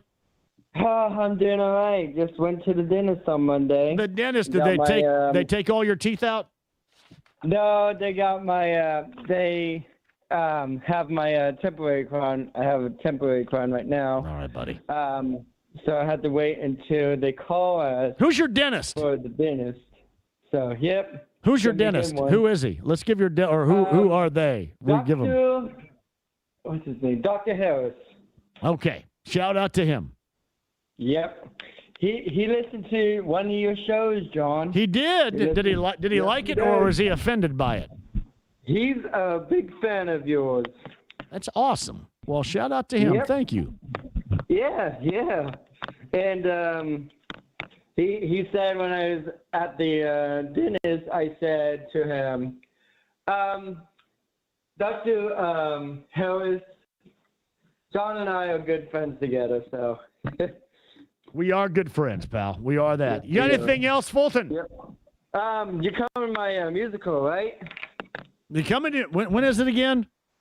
June 4th through the 6th. June 4th through the 6th. I will have to. I don't know. You know me. I don't know what I'm doing here in an hour. So that's that's really far down in the future. But yeah, just keep reminding me, and I know that you will, my pal. Oh, I didn't tell you this, John. The big announcement is yes. Pat Sullivan has a new grandbaby out. Well, you broke that news to everybody on the JMV Takeover on Saturday night. Yep. I'm so happy for him. I'm glad it's a girl. So he'll tell us all about it on Saturday morning with the Home and Garden Show with Pat, Denny, and Allison. You got it, pal. I appreciate you, Fulton. Have a good night. Yep. Talk to you on Saturday morning. That is Fulton. Brandon Reef says, quote, I have more. 9-13 Ravens at the Colts. Bengals at the Colts on the 26th of December. Jags and Colts. In January, 8th or 9th. Are we getting breaking news on the Colts schedule right now from Brandon Reef? We might be. Now, is this just actively going on the social media platform? I'm not going to. I'm sure he may have some sources. Thank you, Brandon, for making sure that we maintain really strong update status. Doug's talking parking at 239-1070. Hello, Doug. Hey, John, what's happening, buddy? Doug, what do you got? Information for me? Yeah, I live in Speedway, so that lot 6, I believe, is back in behind the American Legion, so you'll be right there on Georgetown Road. So if people want to come over, there won't be any parking because that field will be crammed full of campers and partiers and everything, but they can park up in the neighborhood and then just venture over to where you're at. Now, are you do you live in that general vicinity? I live, yes, right there, real close. Are you parking? Are you parking cars? Yes, sir. Every year. Well, why don't February? And why don't we send out? You want to? I don't know if you want to do this. If you want to, you can. It's of your option. Do you want to send out your location to see if we can get some? No. Oh, because you get all them dudes in there tonight for the race, and I got to park cars on Sunday. I understand. We'll be yanking them cars out in the middle of the road and towing them. I got you. Well, it's it was completely up to you. If they're partying with you, they're going to be partying. So there's a liquor store real close. Pam's Pit Stop Liquors right there close. So you can get everything you need, buddy. All right. Well, Doug, you got to show up down there, okay? I'll be there. Heck yeah. When you said you were going to, because you were in the Coke lot last year and you you got to have wristbands, and you can, and it's crazy up in there. So, but where you're at this year, prime location, people can ride up, bicycles right there. Yeah, you're in a good spot. Beautiful. Doug, thank you for the update, man. I'll see you, I'm sure, buddy. coming up next weekend. Mate, come out to O'Reilly's on Friday too, Doug. I'm going to do my best for sure. Yes, sir. Got it, pal. That's a good update right there on our location. Lot 6, everybody, for the JMV takeover night before the 500. Absolutely outstanding, lot number 6. Just walk right up, ride your bike right up. I thought maybe Doug would have given his location so he could park some cars, get some people to pull up over there, park a little bit more. Can't say I blame him for not doing that. I agree with that. Thank you. Shout out to Brandon Reef for all the schedule updates. In full, the announcements, and especially with the Colts coming up tomorrow. We'll talk about that tomorrow. Mike Chappell is going to join the show coming up tomorrow. Bobby Marks, the ESPN NBA front office executive, going to join us on the show coming up tomorrow. More on the Pacers situation moving into the offseason with our good friend Bobby Marks coming up tomorrow. And more 500 tickets for the event that is sold out coming up on tomorrow's show. Fever pregame tonight in L.A., 10 o'clock. Tip time, 10:30 against the Sparks. Recap for you tomorrow. James, great job out of you. Thank you all for joining us. Have a great night. Back with you tomorrow at 3. 93.5, 107.5 The Fan.